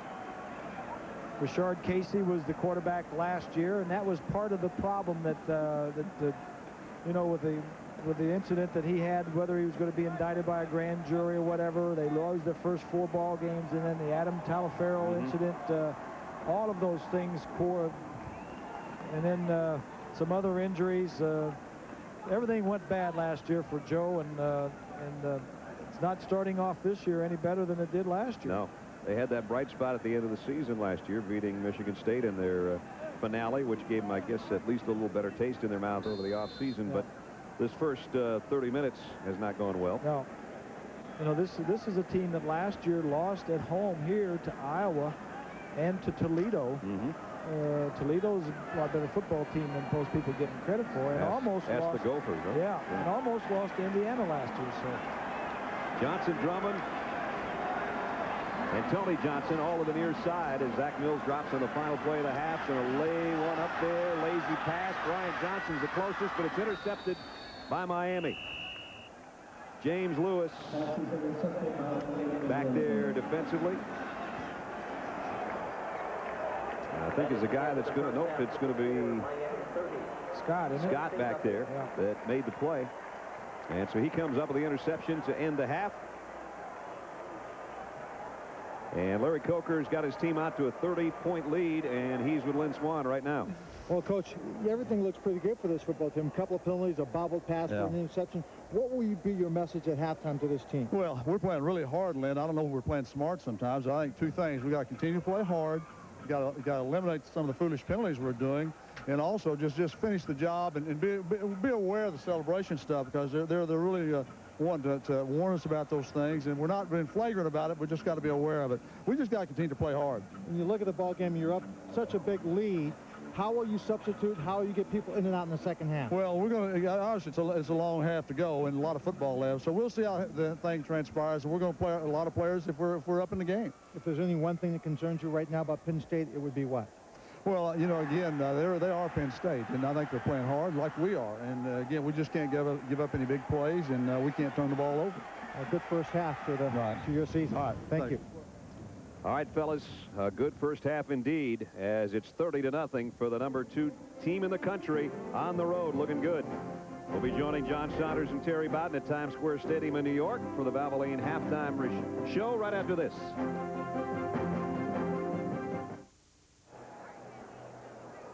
#2 Miami looking like the #2 team in the country. 30-0 at halftime on the road at Penn State. We welcome you back to Beaver Stadium. Brad Nessler and Bob Greasy. Our moms told us there'd be days or halves like this, I guess. I don't know. Kenny Dorsey, 6 different receivers, 3 touchdowns. They won the battle of field position. You name it, they did it. They scored 6 of 8 of the possessions they had. My feeling is they're still upset about last year when they didn't get the opportunity to play for a national championship. I'm impressed the first game of the season how excellent their passing game is and their offense is. It looks like mid-season form. Yep. Sands got the first one, Davenport the second, then Shockey the tight end the last one. And the defense has been all over Seneca. He's been injured a couple of times. Only bright spot on defense, that interception off a tip ball. Let's go down and check in with Swanee. Lynn? Well, obviously a very difficult position for Joe Paterno. He wants his team to come out and obviously play with pride, play with poise, make something happen. He can run the football well. He says the problem is in the pass protection. We've got to protect and give Seneca a chance to move the ball down the field in the air. Brad? That'll be a tough one for him to do the way it went in the first half. Here's the return of the kick, Andre Johnson. And he got out to about the 28-yard line. Statistically, oh, boy, that's total yardage, 372. The only thing Miami leads in is penalties, and that's not even on there. 15 first downs, just 5 for Penn State. And they controlled everything in that first half, both on offense and on defense. They spot that kick return out of bounds back at the 25. So that's where Dorsey and company will go back to work. And the only real blemish on his first half stats was that goofy interception we just saw. Here's Portis. Nice little delay and then skips outside. Got the corner again. Across the 40 and out to the 43-yard line. Another 18-yard gain by Clinton Portis, the junior who's just tearing up huge chunks of this field. Yeah, watch the blocking on the left side of the line. McKinney, they all go down, and this is a nice job by Portis. That's on his own. That play was designed to go to the right side. He bounces it all the way back to the left, getting an opportunity to start and play this year with the graduation of James Jackson. Career. They got a lot of running backs. A lot of weapons. Career high night already for Portis, 154 yards. Najee Davenport caught a touchdown pass in the first half, carries it up the middle.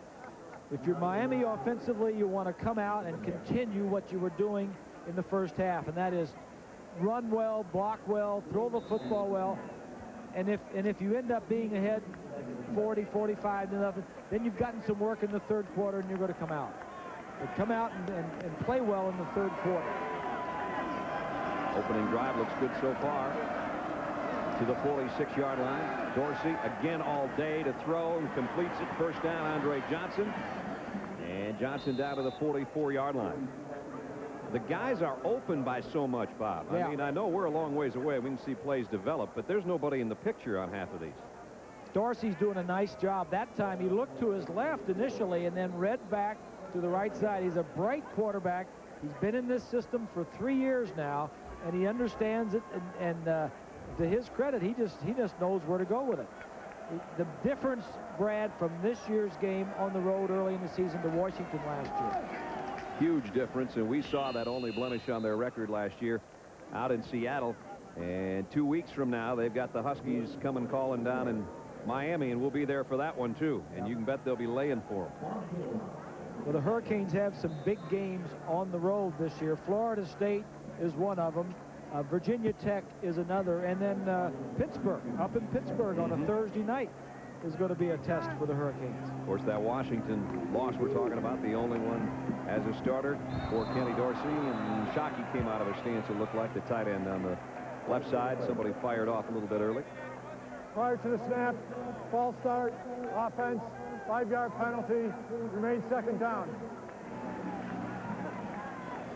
Miami, schedule-wise, as Bob was talking about, Rutgers and then Washington down in Miami. See all the away games in Pittsburgh, at Florida State. Boston College may be a...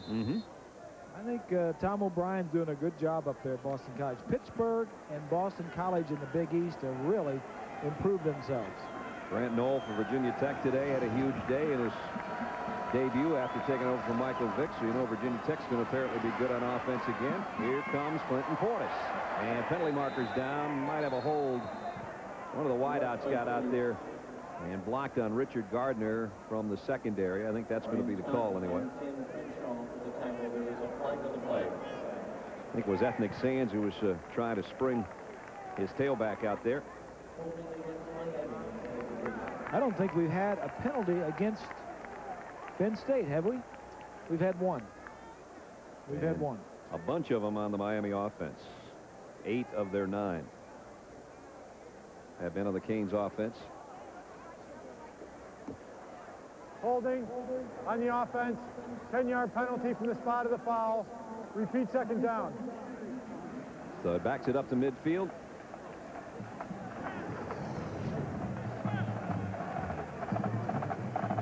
Right there. It was Kevin Beard, not Ethnic Sands. 9, not 7. So I don't want to get Ethnic in any trouble with his friends back home. Those wide receivers got to be careful because they're out there all alone in space. And they can get caught real easy. 2nd and 16. Zips another pass down the hash mark intended for Sands. Sands, was that for you or for me? Yeah, there were 2 guys right there. Ethnic, it hit you right in the hands. I think it was for you. Bruce Branch was back covering.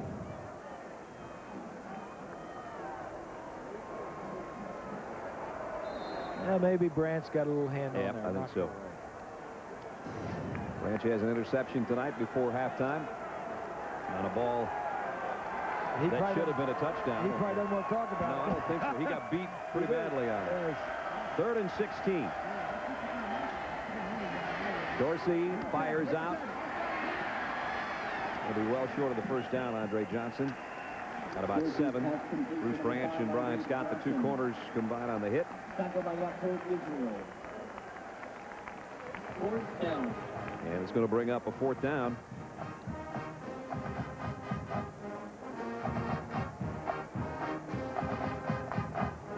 So with 11:55 remaining in the 3rd quarter, Penn State's defense slows down at least the Canes offense for a minute. Freddie Capshaw to kick. Second punt of Miami tonight. Capshaw put the first one out inside the 15. This one he kicks straight away. Bruce Branch on the return. Maybe got about 4 or 5 on the return. DJ Williams put him down there. And Penn State will go back trying to find some points and trying to find some offense when we come back.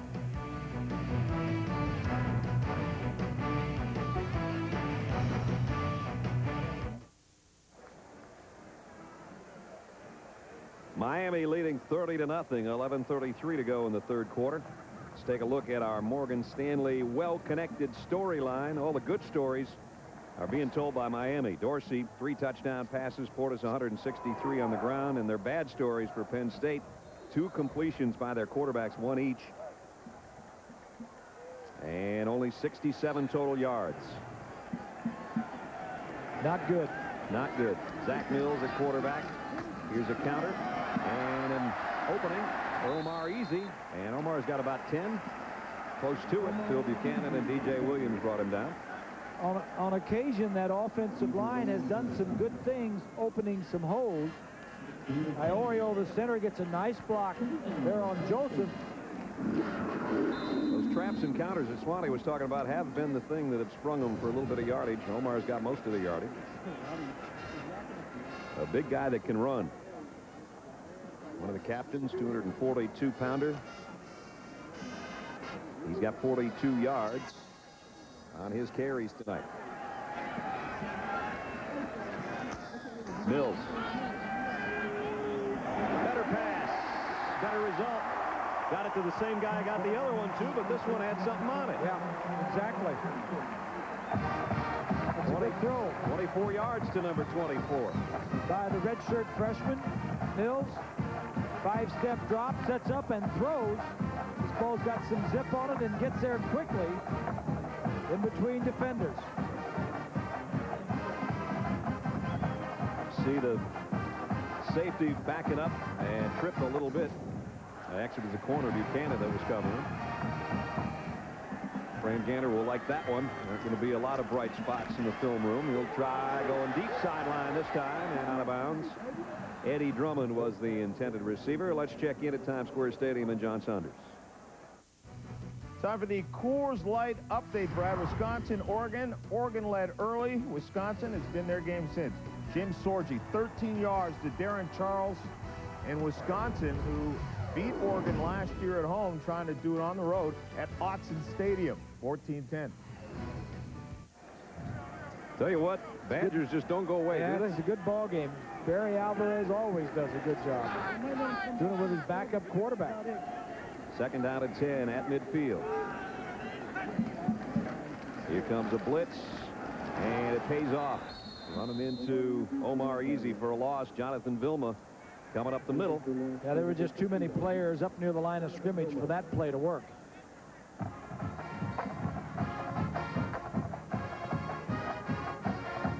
And you see that they've got to get all the way down to the 40-yard line for a first down.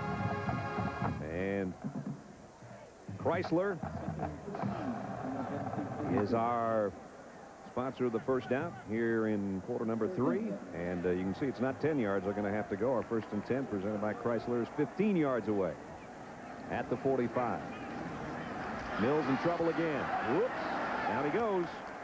William Joseph, 3rd official sack of the night. A couple times the quarterbacks have been dragged down at the line of scrimmage, so a lot of action on the defensive front for Miami. Going to come from his right side. left-hander, you got to have a right tackle that's going to protect you. That's a problem for the quarterbacks. You got to feel the pressure when it's coming, but you didn't have a chance there. Warriors punt, high hanger. And Miami just trying to get out of the way of this one as it's going to take a Penn State bounce. Rolled dead at about the 24, just inside the 25 anyway, with 9 minutes and 13 seconds remaining in the third quarter. No change in our score. Still Miami by 30.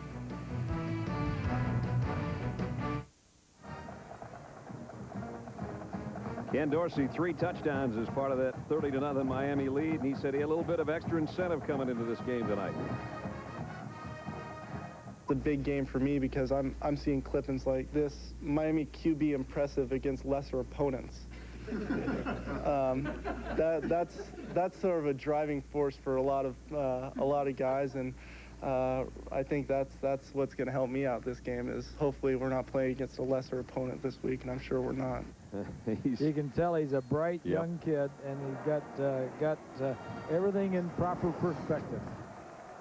And the comparison, there is none, really.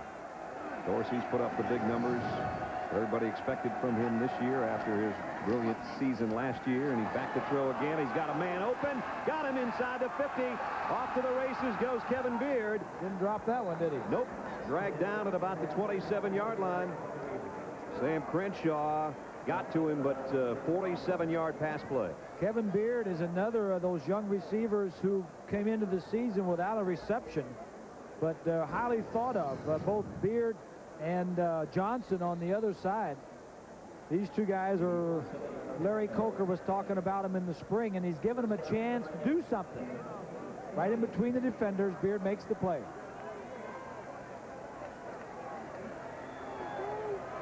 Down to the 28-yard line. Back to the ground, and Portis with a big opening again. Clinton Portis, touchdown. Penalty markers down, but Portis just rips off what would be a 28-yard touchdown run unless it's coming back. And it is. So he'll have to try it again. Maybe that's why there was such a big hole over there. Yeah, I'm just looking for the hold.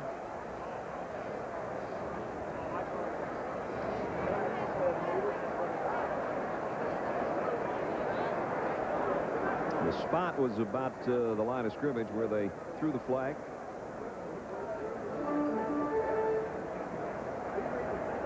During the play, we had 2 holdings on Miami.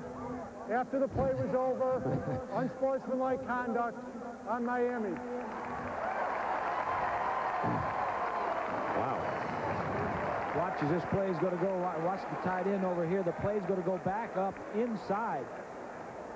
Look at the huge hole, and here's one of the holes right here. Oh, what a gaping hole for the runner. 2 holds. One was Shockey, the tight end. That's the one I think they probably called. 2 holds and an unsportsmanlike. So this is going to be a double penalty because one's post-play, one's during play. Right. And this is going to be quite a march going the other direction here. Well, it'd be from the end zone and 7 points. You take a line of scrimmage back 25. Yeah. 25 yards. That's a triple whammy there. Shockey looks like he's upset. I'd say he is. Not a happy tight end. And, you know, it's amazing because Larry told Lynn going to the locker room, one of the things we have to watch for is a lot of the penalties and some of the antics afterwards. And well, like I'm saying, and I said in the first half, in a game like this where you're up 30, these penalties don't matter. Right. But if you're playing Florida State in the 4th quarter and you need all the yardage you can get, or Virginia Tech or somebody like that on the road, and it's a tight ball game, you do not want to be undisciplined and just if you don't like something, you just mouth off or hold. You can't do that. First down and 34 now. And McGahee might make a big bunch of that up right here. Got across the 40 down near the 37-yard line. Richard Gardner knocked him out of bounds there. But they get a big chunk of it back with McGahee's run. Nice little quick opening draw. As good as Dorsey's been tonight, they had to respect the fact that it looked like a pass, and then he got all the way down to the 37-yard line, pick up a 14.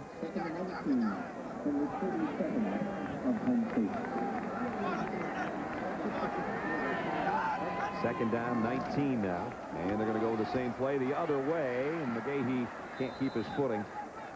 Got only about a 3-yard gain as we check back in New York. And John Saunders. John? Brad, Wisconsin had grabbed the lead on Oregon, but Joey Harrington leads him back. He rolls to his right, throws back to the left to Justin Thiel, his second touchdown reception of the day.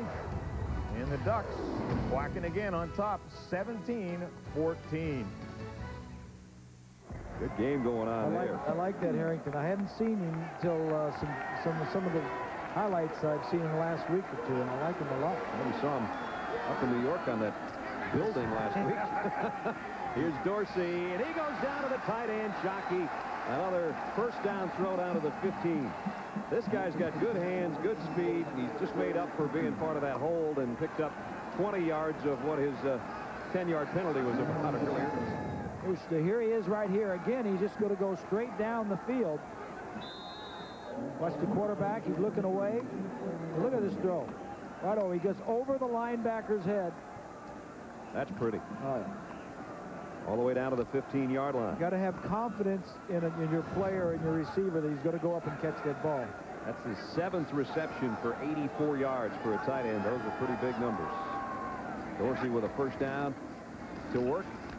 Back to the ground. McGahee almost 5 down to the 10-yard line. We're down to 7:15 in the third quarter. And I can't tell you, Brad, what a confidence builder it is to have a tight end that can catch the ball, because he's inside, he's closer target, he's working most of the time against linebackers versus your wide receivers.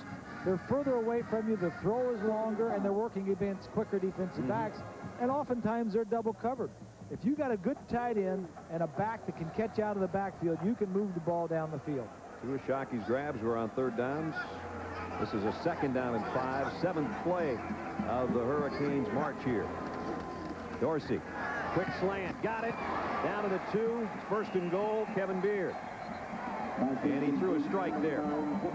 Had to have a lot on it, and he did. It's important for Miami that these young wide receivers make some catches, some tough catches. Beard dropped the one earlier at the end of the first half that was intercepted, but this is a good, tough catch. Very tough. Good hit by Gardner. Beard held on, and that's first and goal. Dorsey just looks like a guy that's got every throw. Can take a little off it, can put some air under it, he put some heat on that one. From the time we saw him last year up Not in even the Seattle. same guy. Oh, no. That game was the bottom of his career there. Here's McGahee off the right side, bouncing his way, lost the football. Penn State's got it. Ryan Scott comes up with a loose ball.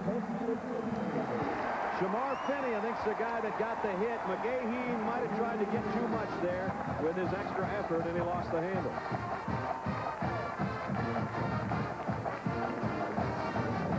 Watch it coming this way. I think Scott, 32, might get the ball, knock it out.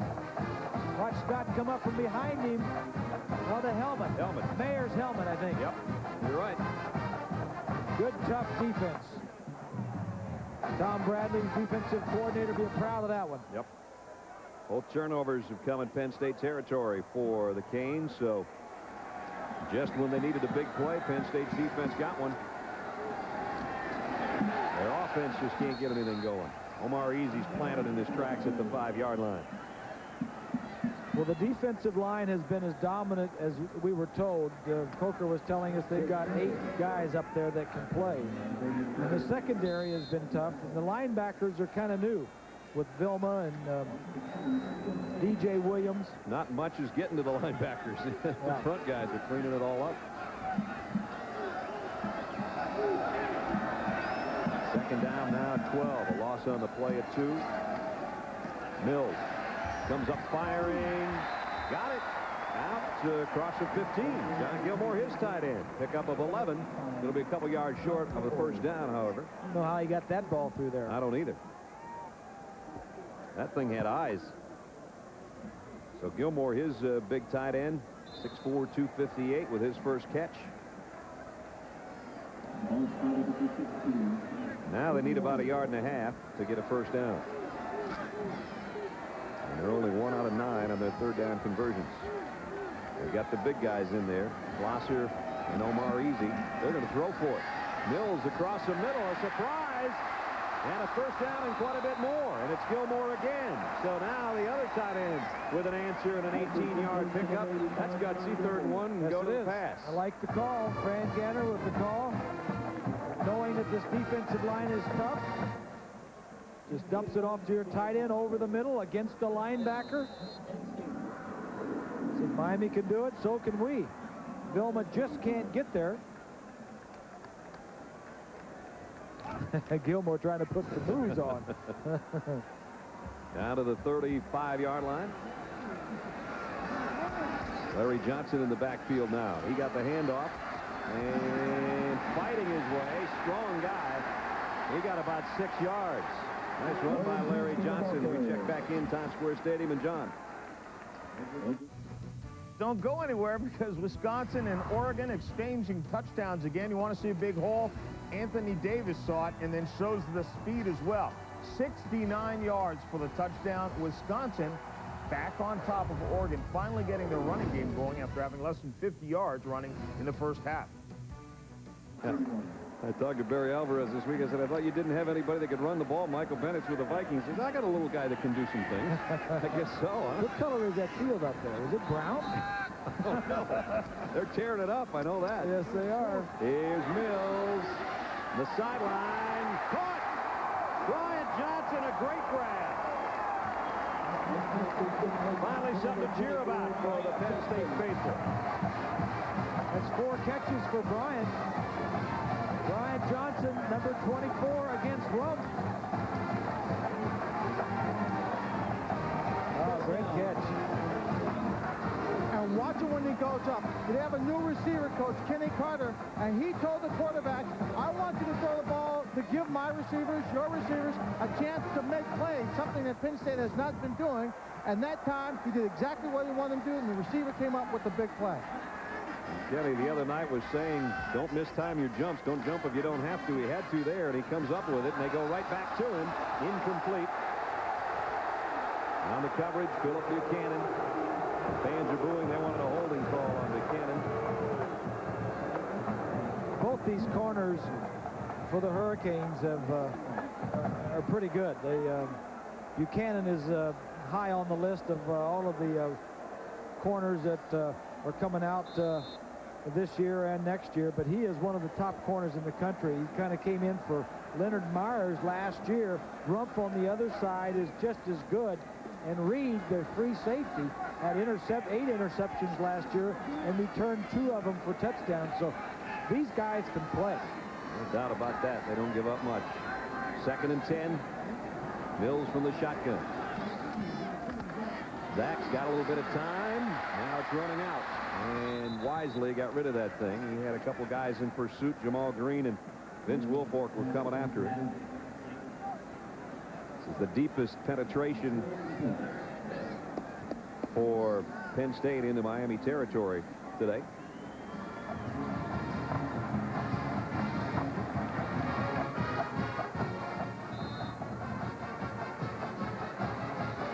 Fran Ganner's been around a long time. Offensive coordinator. 31 years here at Penn State. Long enough to have a son on the team now. Yeah. Chris, quarterback. 8th play of the Nittany Lion drive. See if they can get some points out of it. And it take too much time? No. Must have been illegal motion. Somebody moved. Might have been somebody coming out of their stance. Prior to the snap, false start, offense, 5-yard penalty, remains 3rd down. Tyler Lenda, the right guard, I think, is the guy that came out of his stance a bit. Joe there pretty much tells the story.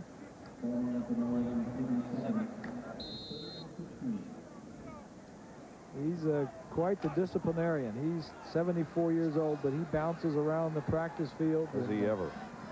He's very involved. 3rd down, 15 now.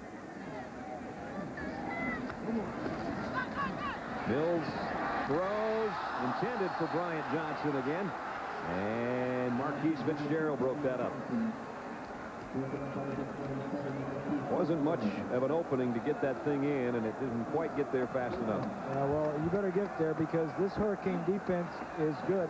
Last year, they had 8 takeaways that they turned into touchdowns, 6 interceptions they ran back, and 2 fumbles they picked up and ran back. So they're looking to make the big play.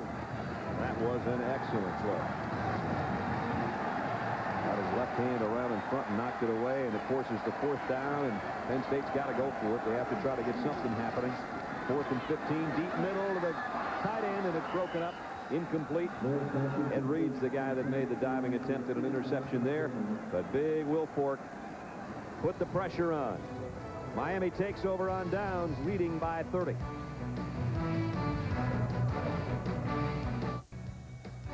Miami's defensive line good. This is a true freshman right here. Will Fork, number 75. This kid just came to the school. I mean, he's been here maybe a semester. I mean, they got guys that can rush the passer. They haven't had a tradition there for a long time. Damian Lewis just graduated. Right. The first-round choice of the Rams. They've got these guys that can rush the passers on the outside, and now they got this young pup. Only 346. Yeah. I think he might be a little bigger than that, actually. McGahee getting his time at tailback because Clinton Portis may be done for the night. He had a month tonight just with what he put on the board. In the first couple quarters, Clinton Portis was already well over 100 yards rushing. Look at the size of McKinney. You talk about big guys. Look at number 78. 6'9", 336. He didn't play football until he was like a junior in high school. He was in the band, wasn't he? Yeah. What position do you think? What instrument do you think? You said flute the other day. I got to figure tuba. I don't know. Can you see him playing a flute? Penalty marker's probably going to have another holding call in the general vicinity of where that one was thrown. And we'll take a look at the penalty, tell you what it is when we come back from checking in with John again. Brad, Alabama trailing UCLA, so they go for it on 4th and 1 at the 3. Tyler Watts the pitch to Ahmad Galloway. He gets stopped just inches short of the first down. It's turned over on downs, and UCLA right now still in the lead, 20-10, about 11 to go in the final quarter. That could sour the debut down there, huh? Coach Fran. Yeah, everybody's all excited down in Bama, but the football team. Bob Toledo needs to have a good year out of UCLA. Does. Only 6 wins for them last year. There were 2 penalties on the play.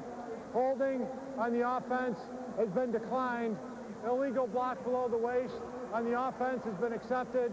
15-yard penalty from the line of scrimmage. This is the 3rd time tonight we've had 2 penalties. Double penalties on the same on Miami. play. Yeah. That's 12 penalties that they've been assessed. They probably had a couple more that were declined. Yeah, they're up in the 15 range right now. Well, we know what Larry's going to be talking about on Monday with the squad. He will not be happy with that. Yeah. So again, this will put it back inside the 30.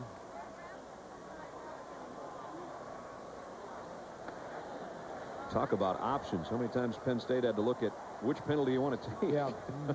That's what you call getting your penalty money's worth. Kenny Dorsey's been compared, a lot of people say he does have sort of a resemblance in body size to Bernie Kosar. He doesn't throw like Bernie does, but he moves around a lot. He does move a little bit. Yeah, that's right. And again, they get that yardage from the penalty right back. It's the 2nd time that's happened as McGahee goes all the way out to midfield. Well, McGahee is a fine runner in his own right. He's just a sophomore coming up right through the middle. If they didn't have Portis, this kid would probably be playing and getting a lot of yardage. He's a redshirt freshman, 2nd year at their school.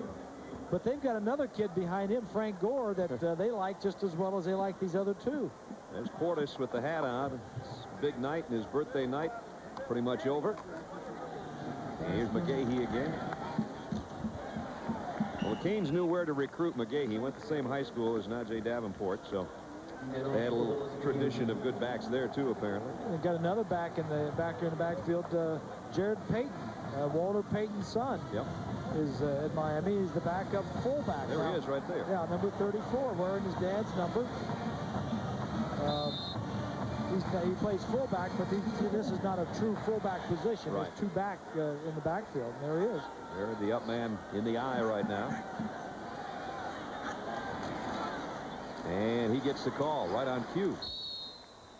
Got 2 or 3 on the play. Gino Capone in on the tackle. Let's check in with Swanee.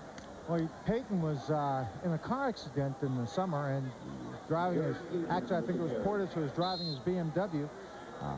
Both he and Portis and another player were thrown from the car. It's amazing they did not have a more serious injury. But while he was laying down on the pavement, he said he heard voices telling him to get up. And when he recognized the voice, he stood up, and he said the voice he heard was his father looking after him. Ooh, man. That gives you chills, doesn't it? Yeah. There's the pass out to him. And he's got a first down, or very close to it. Jarrett, the sophomore, wasn't the only tough thing he had this summer. He cut his foot on a piece of coral in a scuba diving accident, so he missed some practice time. That's tough. Yeah, that's a bad summer. You got to forget that summer.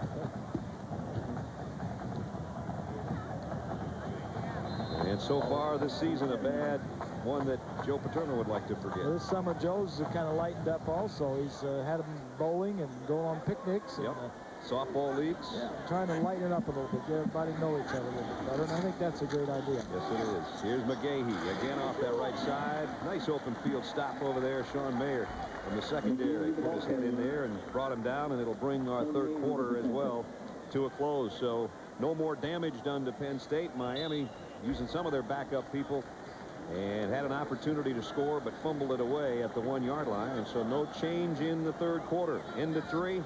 It is 30-0. Second-ranked Miami. ABC Sports presentation of college football will continue after this message and a word from our ABC station.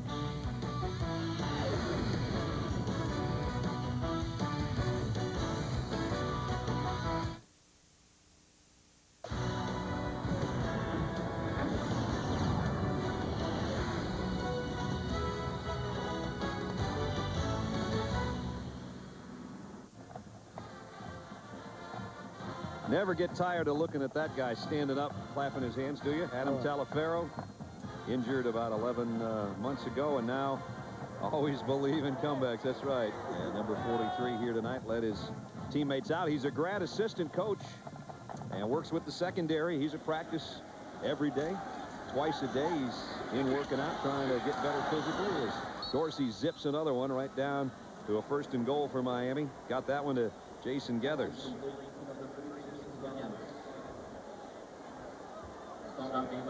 Imagine this will be the last series we might see of Dorsey. I think that what they want to do is get the backup crewed up in the ball game, because I mean, if anything happens to Dorsey, I mean, nobody's throwing a ball at quarterback position besides Dorsey. Ethnic Sands would have to move back from wide receiver. And whistles halt play here. I would think that if Miami gets a touchdown here, especially if it comes off the arm of Dorsey, that's going to be it for him for the season. And of course, a long line of great quarterbacks, started by George Myra and then through Jim Kelly, and we mentioned Bernie earlier, and then Vinny, a Heisman Trophy winner. Gino Toretta, likewise a Heisman Trophy winner. And this kid now 3 touchdown passes already tonight, 335-yard night, which is a career high. And all those guys' records are going to fall before he's done throwing the ball. And he says he's going to stay. He's a true junior, and he says he's going to stay through next year. And the thing about I like about he doesn't throw interceptions. He's thrown in his career coming into tonight 35 touchdowns. He's had 3 more tonight. Only 7 interceptions. So he had 1 interception here tonight because it was it was a completion that was not. 8 different receivers he's used tonight too. So he knows how to mix it up. Delay a game, offense, 5-yard penalty, remains first down. I'll say one thing for him, though. He hasn't even gotten his jersey dirty. So those big uns, those big eaters up front, and we mentioned them earlier, McKinney and Haji Razuli and Romberg and Bilba and Gonzalez and all those guys. There's some players, and they don't let anybody touch their quarterback. They've done a great job. Vernon Carey, number 60's in there right now at right tackle. They have done a great job. And, you know, if I were a quarterback, I'd want a good offensive line and some good receivers. And he's got it. And he's got good running backs. First down, back up. to the 18-yard line. Dorsey pumps once and then throws. Did get rid of it for Payton. And Jarrett, nice stiff arm, cuts inside the 10, back to the 9-yard line. And he shows some nice open field moves. Started off his Miami career in a different number and changed last year in honor of his dad to that famous number 34. He's trying to get this ball to the tight end. They like to get on that, to put the wide receivers away. Short side of the field, the tight end and the fullback worked over there as a combination. And that time the tight end was covered. He came back off to Payton. So now it's back inside the 10, 2nd and goal. Penn State was late getting an extra body out there. McGahee, tough couple yards. Bob Jones still in there at his defensive end spot's the guy that made first contact.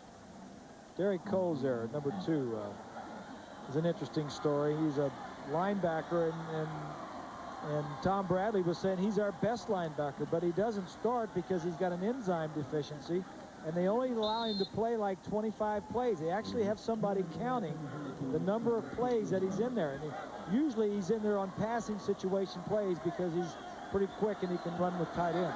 They say he would be a big-time player if he could play a whole game, and still the 30 snaps he gives him usually quality.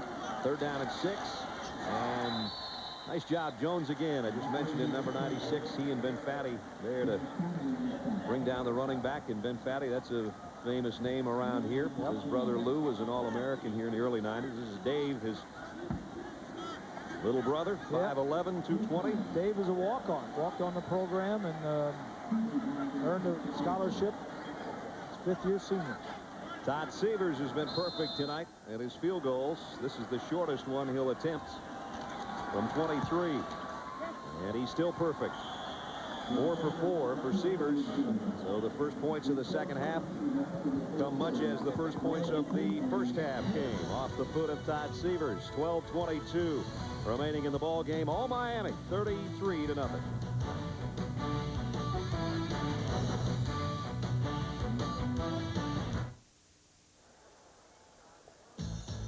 Our Pacific Life game summary in this one.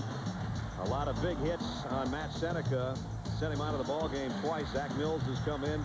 He's done a little better job the last time they had the ball, but he's been roughed up as well. The Miami defense has been swarming all over this Penn State football team. And you add that to the fact that their offense has clicked on all cylinders, and thus 33-0 is our score at Beaver Stadium. Biggest crowd ever. In fact, they announced it.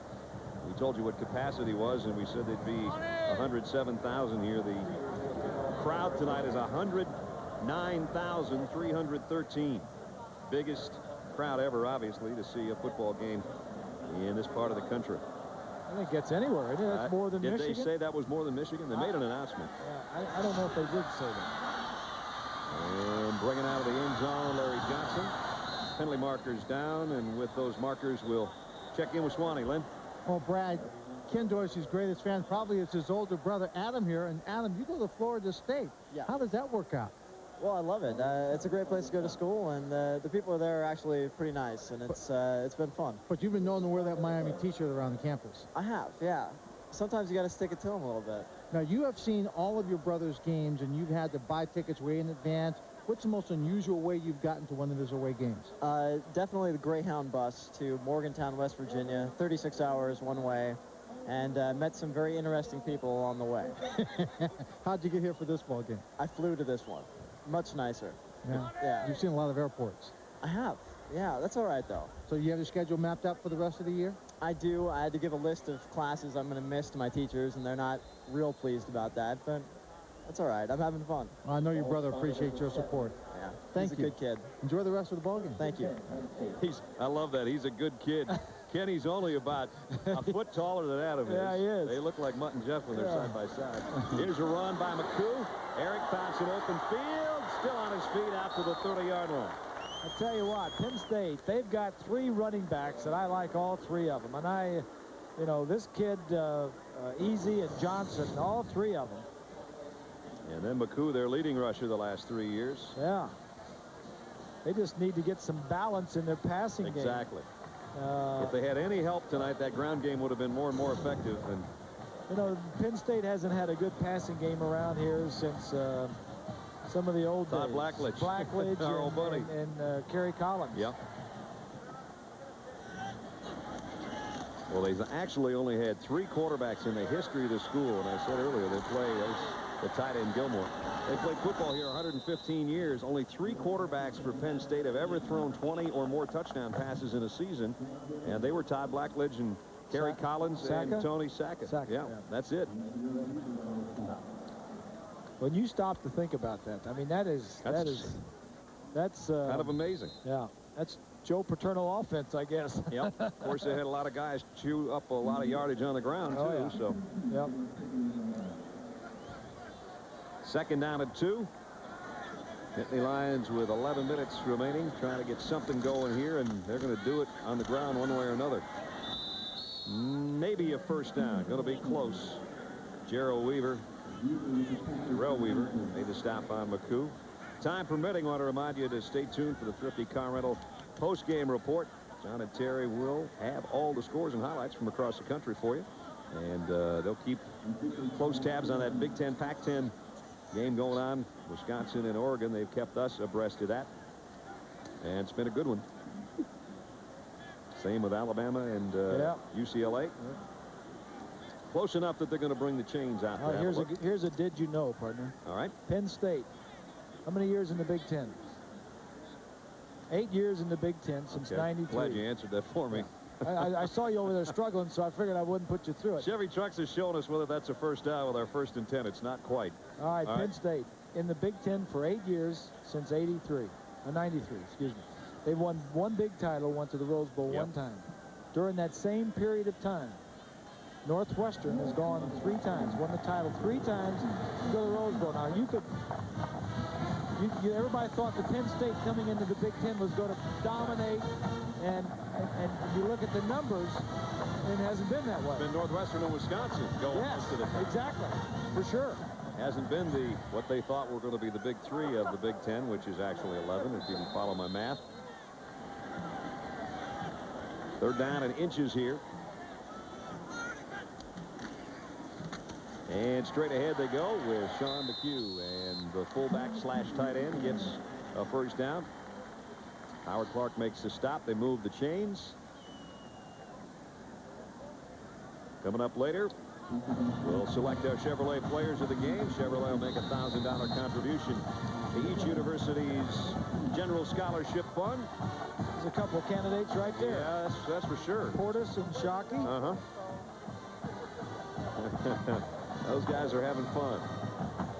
As well they should on the road against maybe an outmanned and not as good as some years Penn State team. But, hey, this is still Happy Valley, and not too many people come in here and push people around like they are right now. 33-0. Zach Mills scrambling and trying to buy some time, and he somehow, on another pass that had eyes, finally got one to Eddie Drummond. There you go. Tell you what, Zach's hanging in there. Yeah, he's getting some good work. And I'm sure that would be one of the positives that Joe will talk about after the game, that Zach Mills, his redshirt freshman quarterback, got in there against a darn good football defense. And he's 7 out of 15 for 121 yards.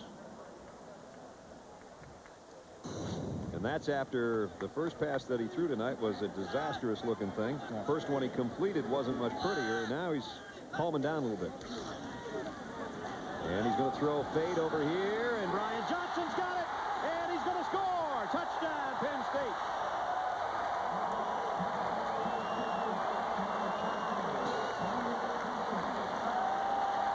That's more like it.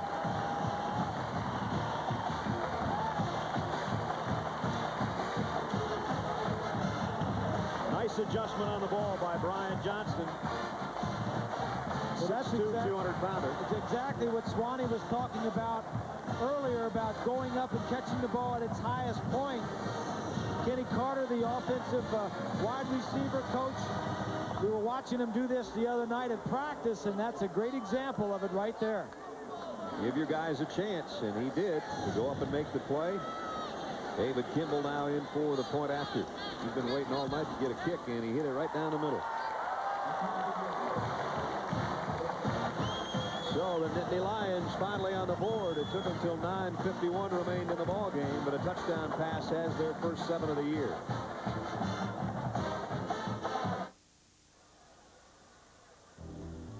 Well, it's probably not going to happen tonight, but sometime this year, Joe Paterno will tie and then pass the legendary Paul Bear Bryant in number of victories by a Division I-A coach. 2 national championships for Joe, 6 for Bear.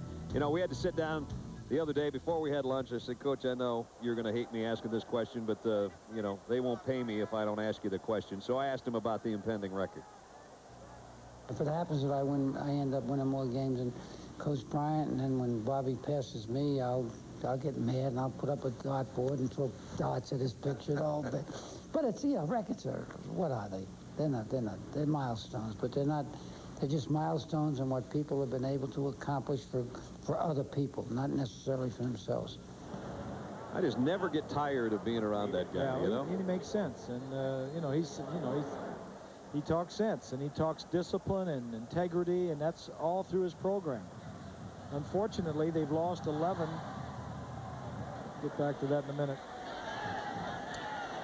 Buchanan from the goal line on the kick, and out of bounds at about the 5.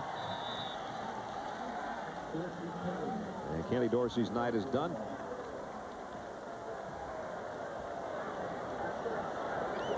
They're going to be, I think you were going to say, Bob, in the process of losing their 11th game in the last 17. Exactly. They've lost. This is 11 of the last 17, and Crudup is the new quarterback. He's a redshirt freshman. This is his first action. Out of Deerfield Beach, Florida. 6'1", 202-pounder. Comes in with the luxury of a big lead. Not the greatest field position they've had tonight, however. Frank Gore is in the backfield, the guy that Bob's talking about, and kind of an unceremonious handoff. The first time he takes a snap for Crudup, had to fall down to get it to his tailback. And Gore, the true freshman, got about 4 yards. You mentioned Penn State losing. This will be their 11th loss last 17 games. Miami has a string of 11 straight wins. Yep. On their Second only side to Oklahoma. Exactly. Oklahoma a winner again today. Air Force gave him some early trouble, and then Nate Hibble got on track, and you could see him mature in that ball game that we had earlier today on ABC. You could see him growing up as a quarterback, as we have talked about Kenny Dorsey growing up so much over the course of the last year as a quarterback. And it takes time. It just, you know, we talked about it this afternoon. It just, you know, Hibble or Seneca, or, you know, we saw it in Dorsey. Dorsey went through it early last year. That experience out in Washington really helped him grow. On the road, a very loud stadium, trying to check off. They knew they couldn't do that. So, but you never know how long it's going to take. 1 game, 4 games, 5 games, maybe a whole year for a quarterback to come around and play well. 3rd and 7. They'll keep it on the ground, and Gore got out to the 20, almost the 21, but short of the first down. So Penn State's defense will force a punt.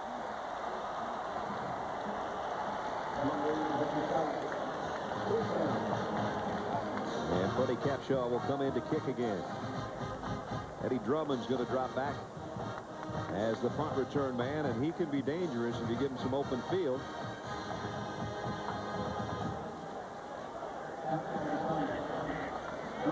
Under 8 minutes to play.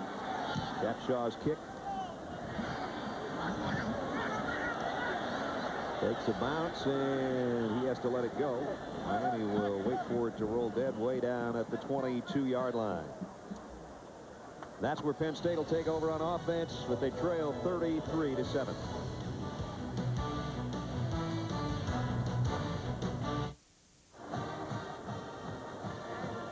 Well, it looks like Joe Paterno will be 322, 91-3, and Larry Coker will be 1-0.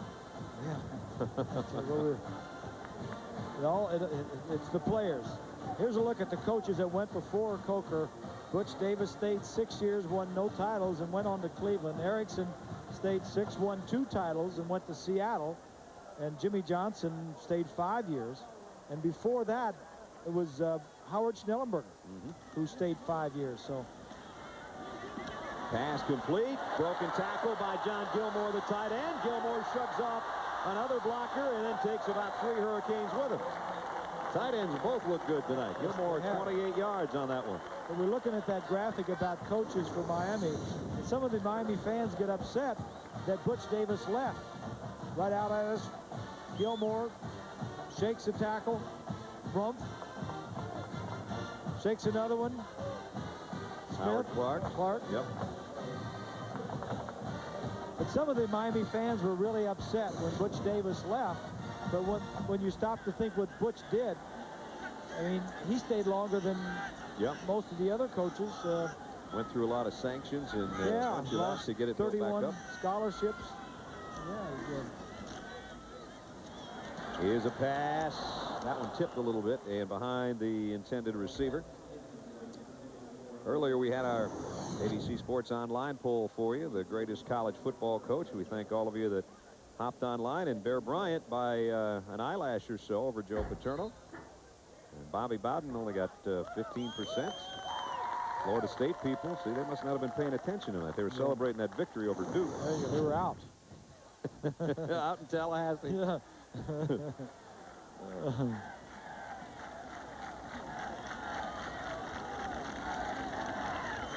Mills from the shotgun. Plenty of time to throw this time. Dangerous pass. Incomplete.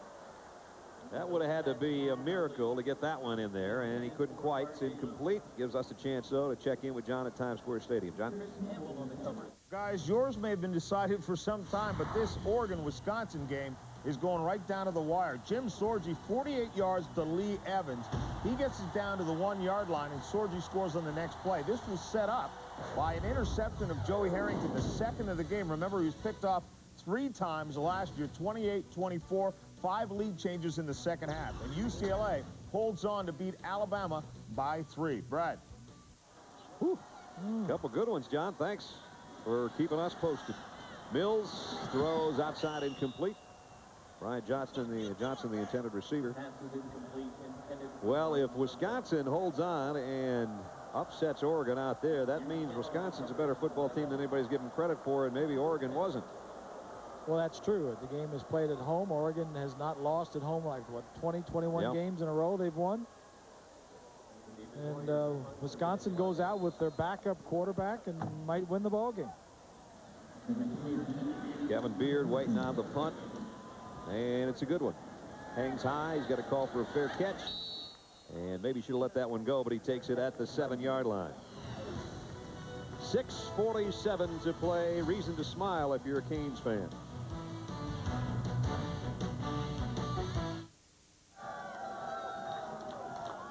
Here in Happy Valley, the fans for Penn State would be much happier if their team were winning, but it's a program that's enjoyed support from its alumni and fans. As a matter of fact, we're sitting in the middle of a suite with my friend Franco Harris.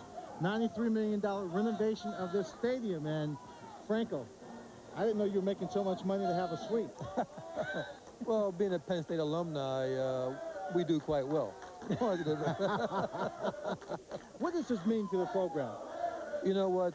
It was just wonderful to see us step it up a little bit with the stadium and build this beautiful addition to the stadium, and they did a fantastic job. This is my first time here tonight for the game, and I'm quite impressed. I was noticing that on the sidelines you're celebrating obviously the 15-year reunion of the class of '86 national championship team, but Penn State has a policy where all the lettermen come back to the game can be on the sideline anytime they want to?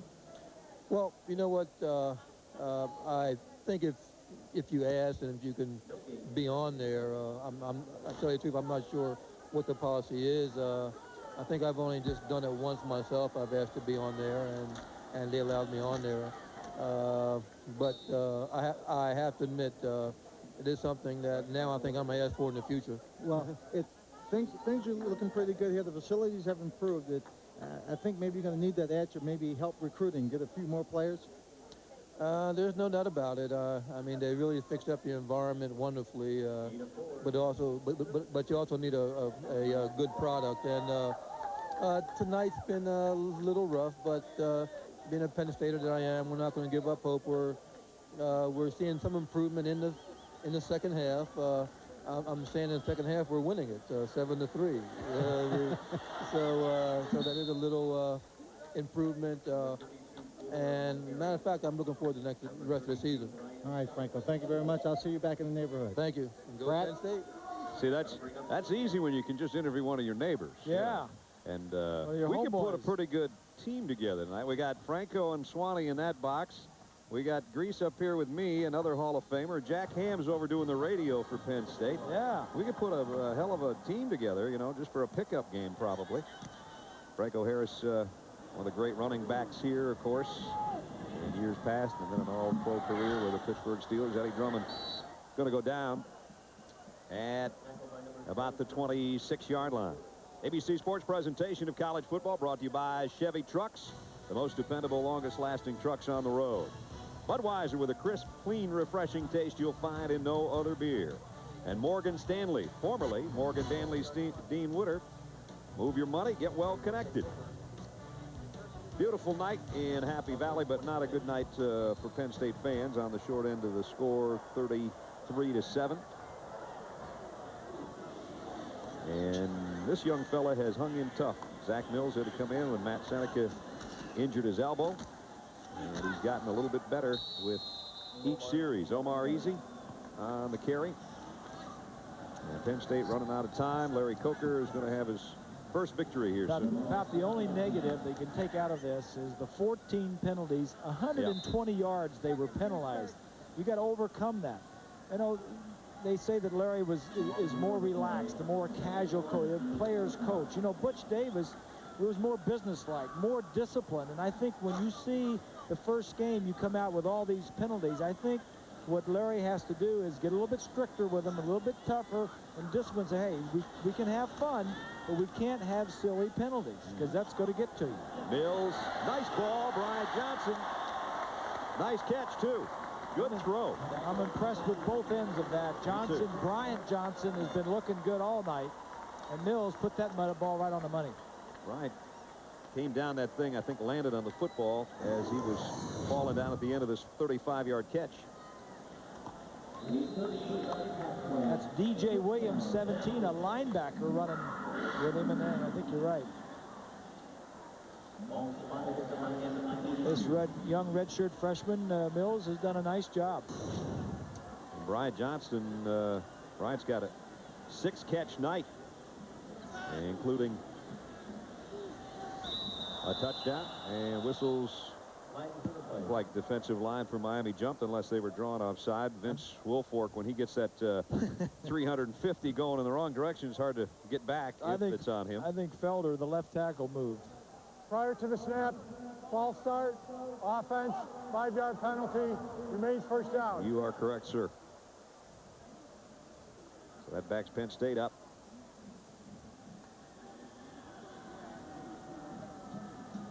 Larry was the offensive coordinator and quarterback coach we were talking about for 5 years.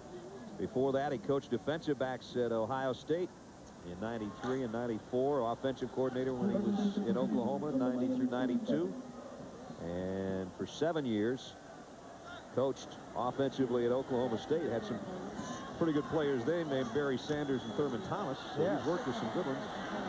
And Zach goes down, 4th sack of the night for the Canes. They were just swarming all over the place that time.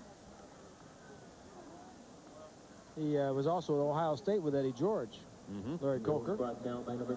So he's been around some good ones. That number 75 is Wilfork. That's the guy we were talking about earlier, the true freshman in the middle of that line. I think instead of Wilfork, it should be two forks. I think he eats with both hands. That's a big guy. Well, they list him at 338.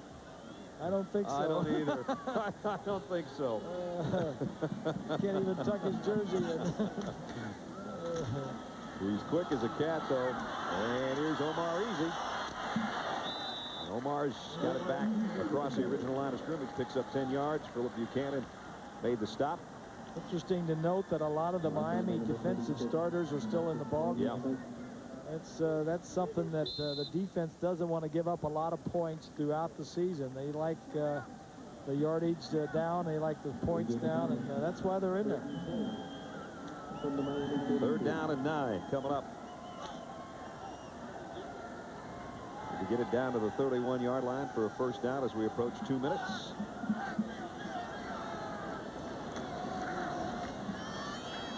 Plenty of time for Mills, and Easy's got it. On the other end, don't know if he got the first down. Might be a little bit short. Swanee was talking with Franco about the $93 million renovation of the stadium, and they did put some beautiful boxes and seats in here, and they put 93 cents into the TV booth. 93 million into the rest of the building, and 93 cents where we are. But it's the same old booth, isn't it? It's the same old booth. And Adam, every night's a good night for him, even when his team's losing now. Yeah. Thank goodness. Yeah. He's got a special life ahead of him. He was there's a special purpose for him. Most people that have been around him and what he's been through know that his calling is for much more than football. He's going to have a bigger impact on things in the world than he would have as a football player, and he might have been, you know, a great one. They thought maybe he was NFL potential type thing, but now he's going to have something even bigger to offer this world, and he is quite a young fellow to be around. A lot of work to do yet, though. He's still got a long ways to go, but my, how far he's come so far. Oh boy. Jeez. Stop to think that it was like a 3% chance of recovery, and within a year he's back to where he is right now.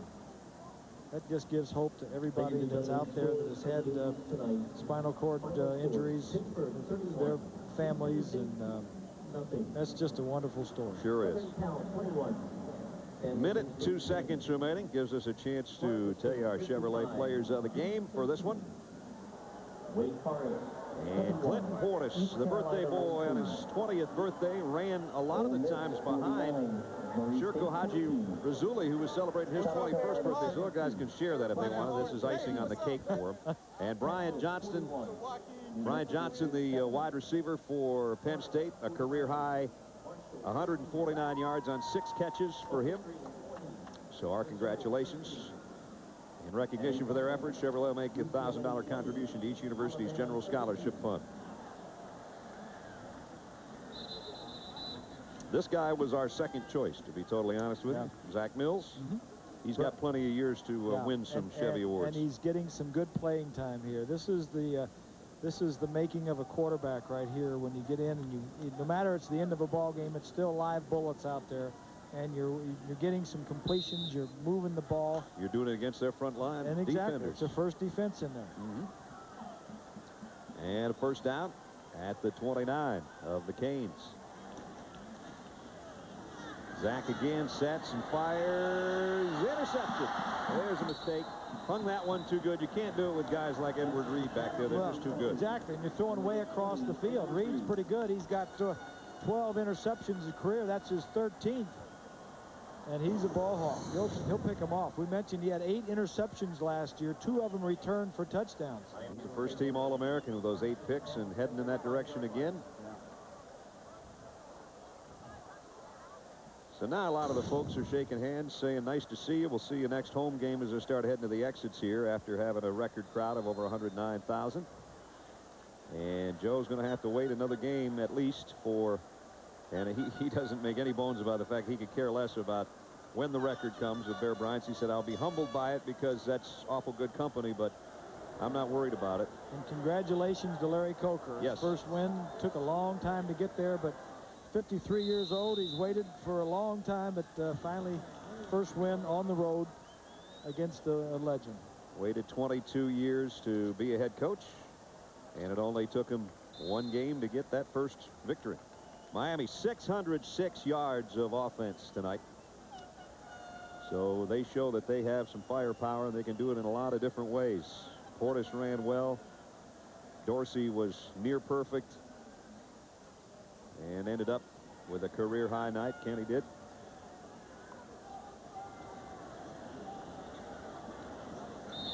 And taking a knee, that'll end the ball game. So Miami ranked number 2 in the country, and they look like the number 2 team in the country right here. Penn State goes to 0-1. Larry Coker gets his first win ever. 33-7 is the final as the 2 coaches will shake hands. They've never officially met until right now.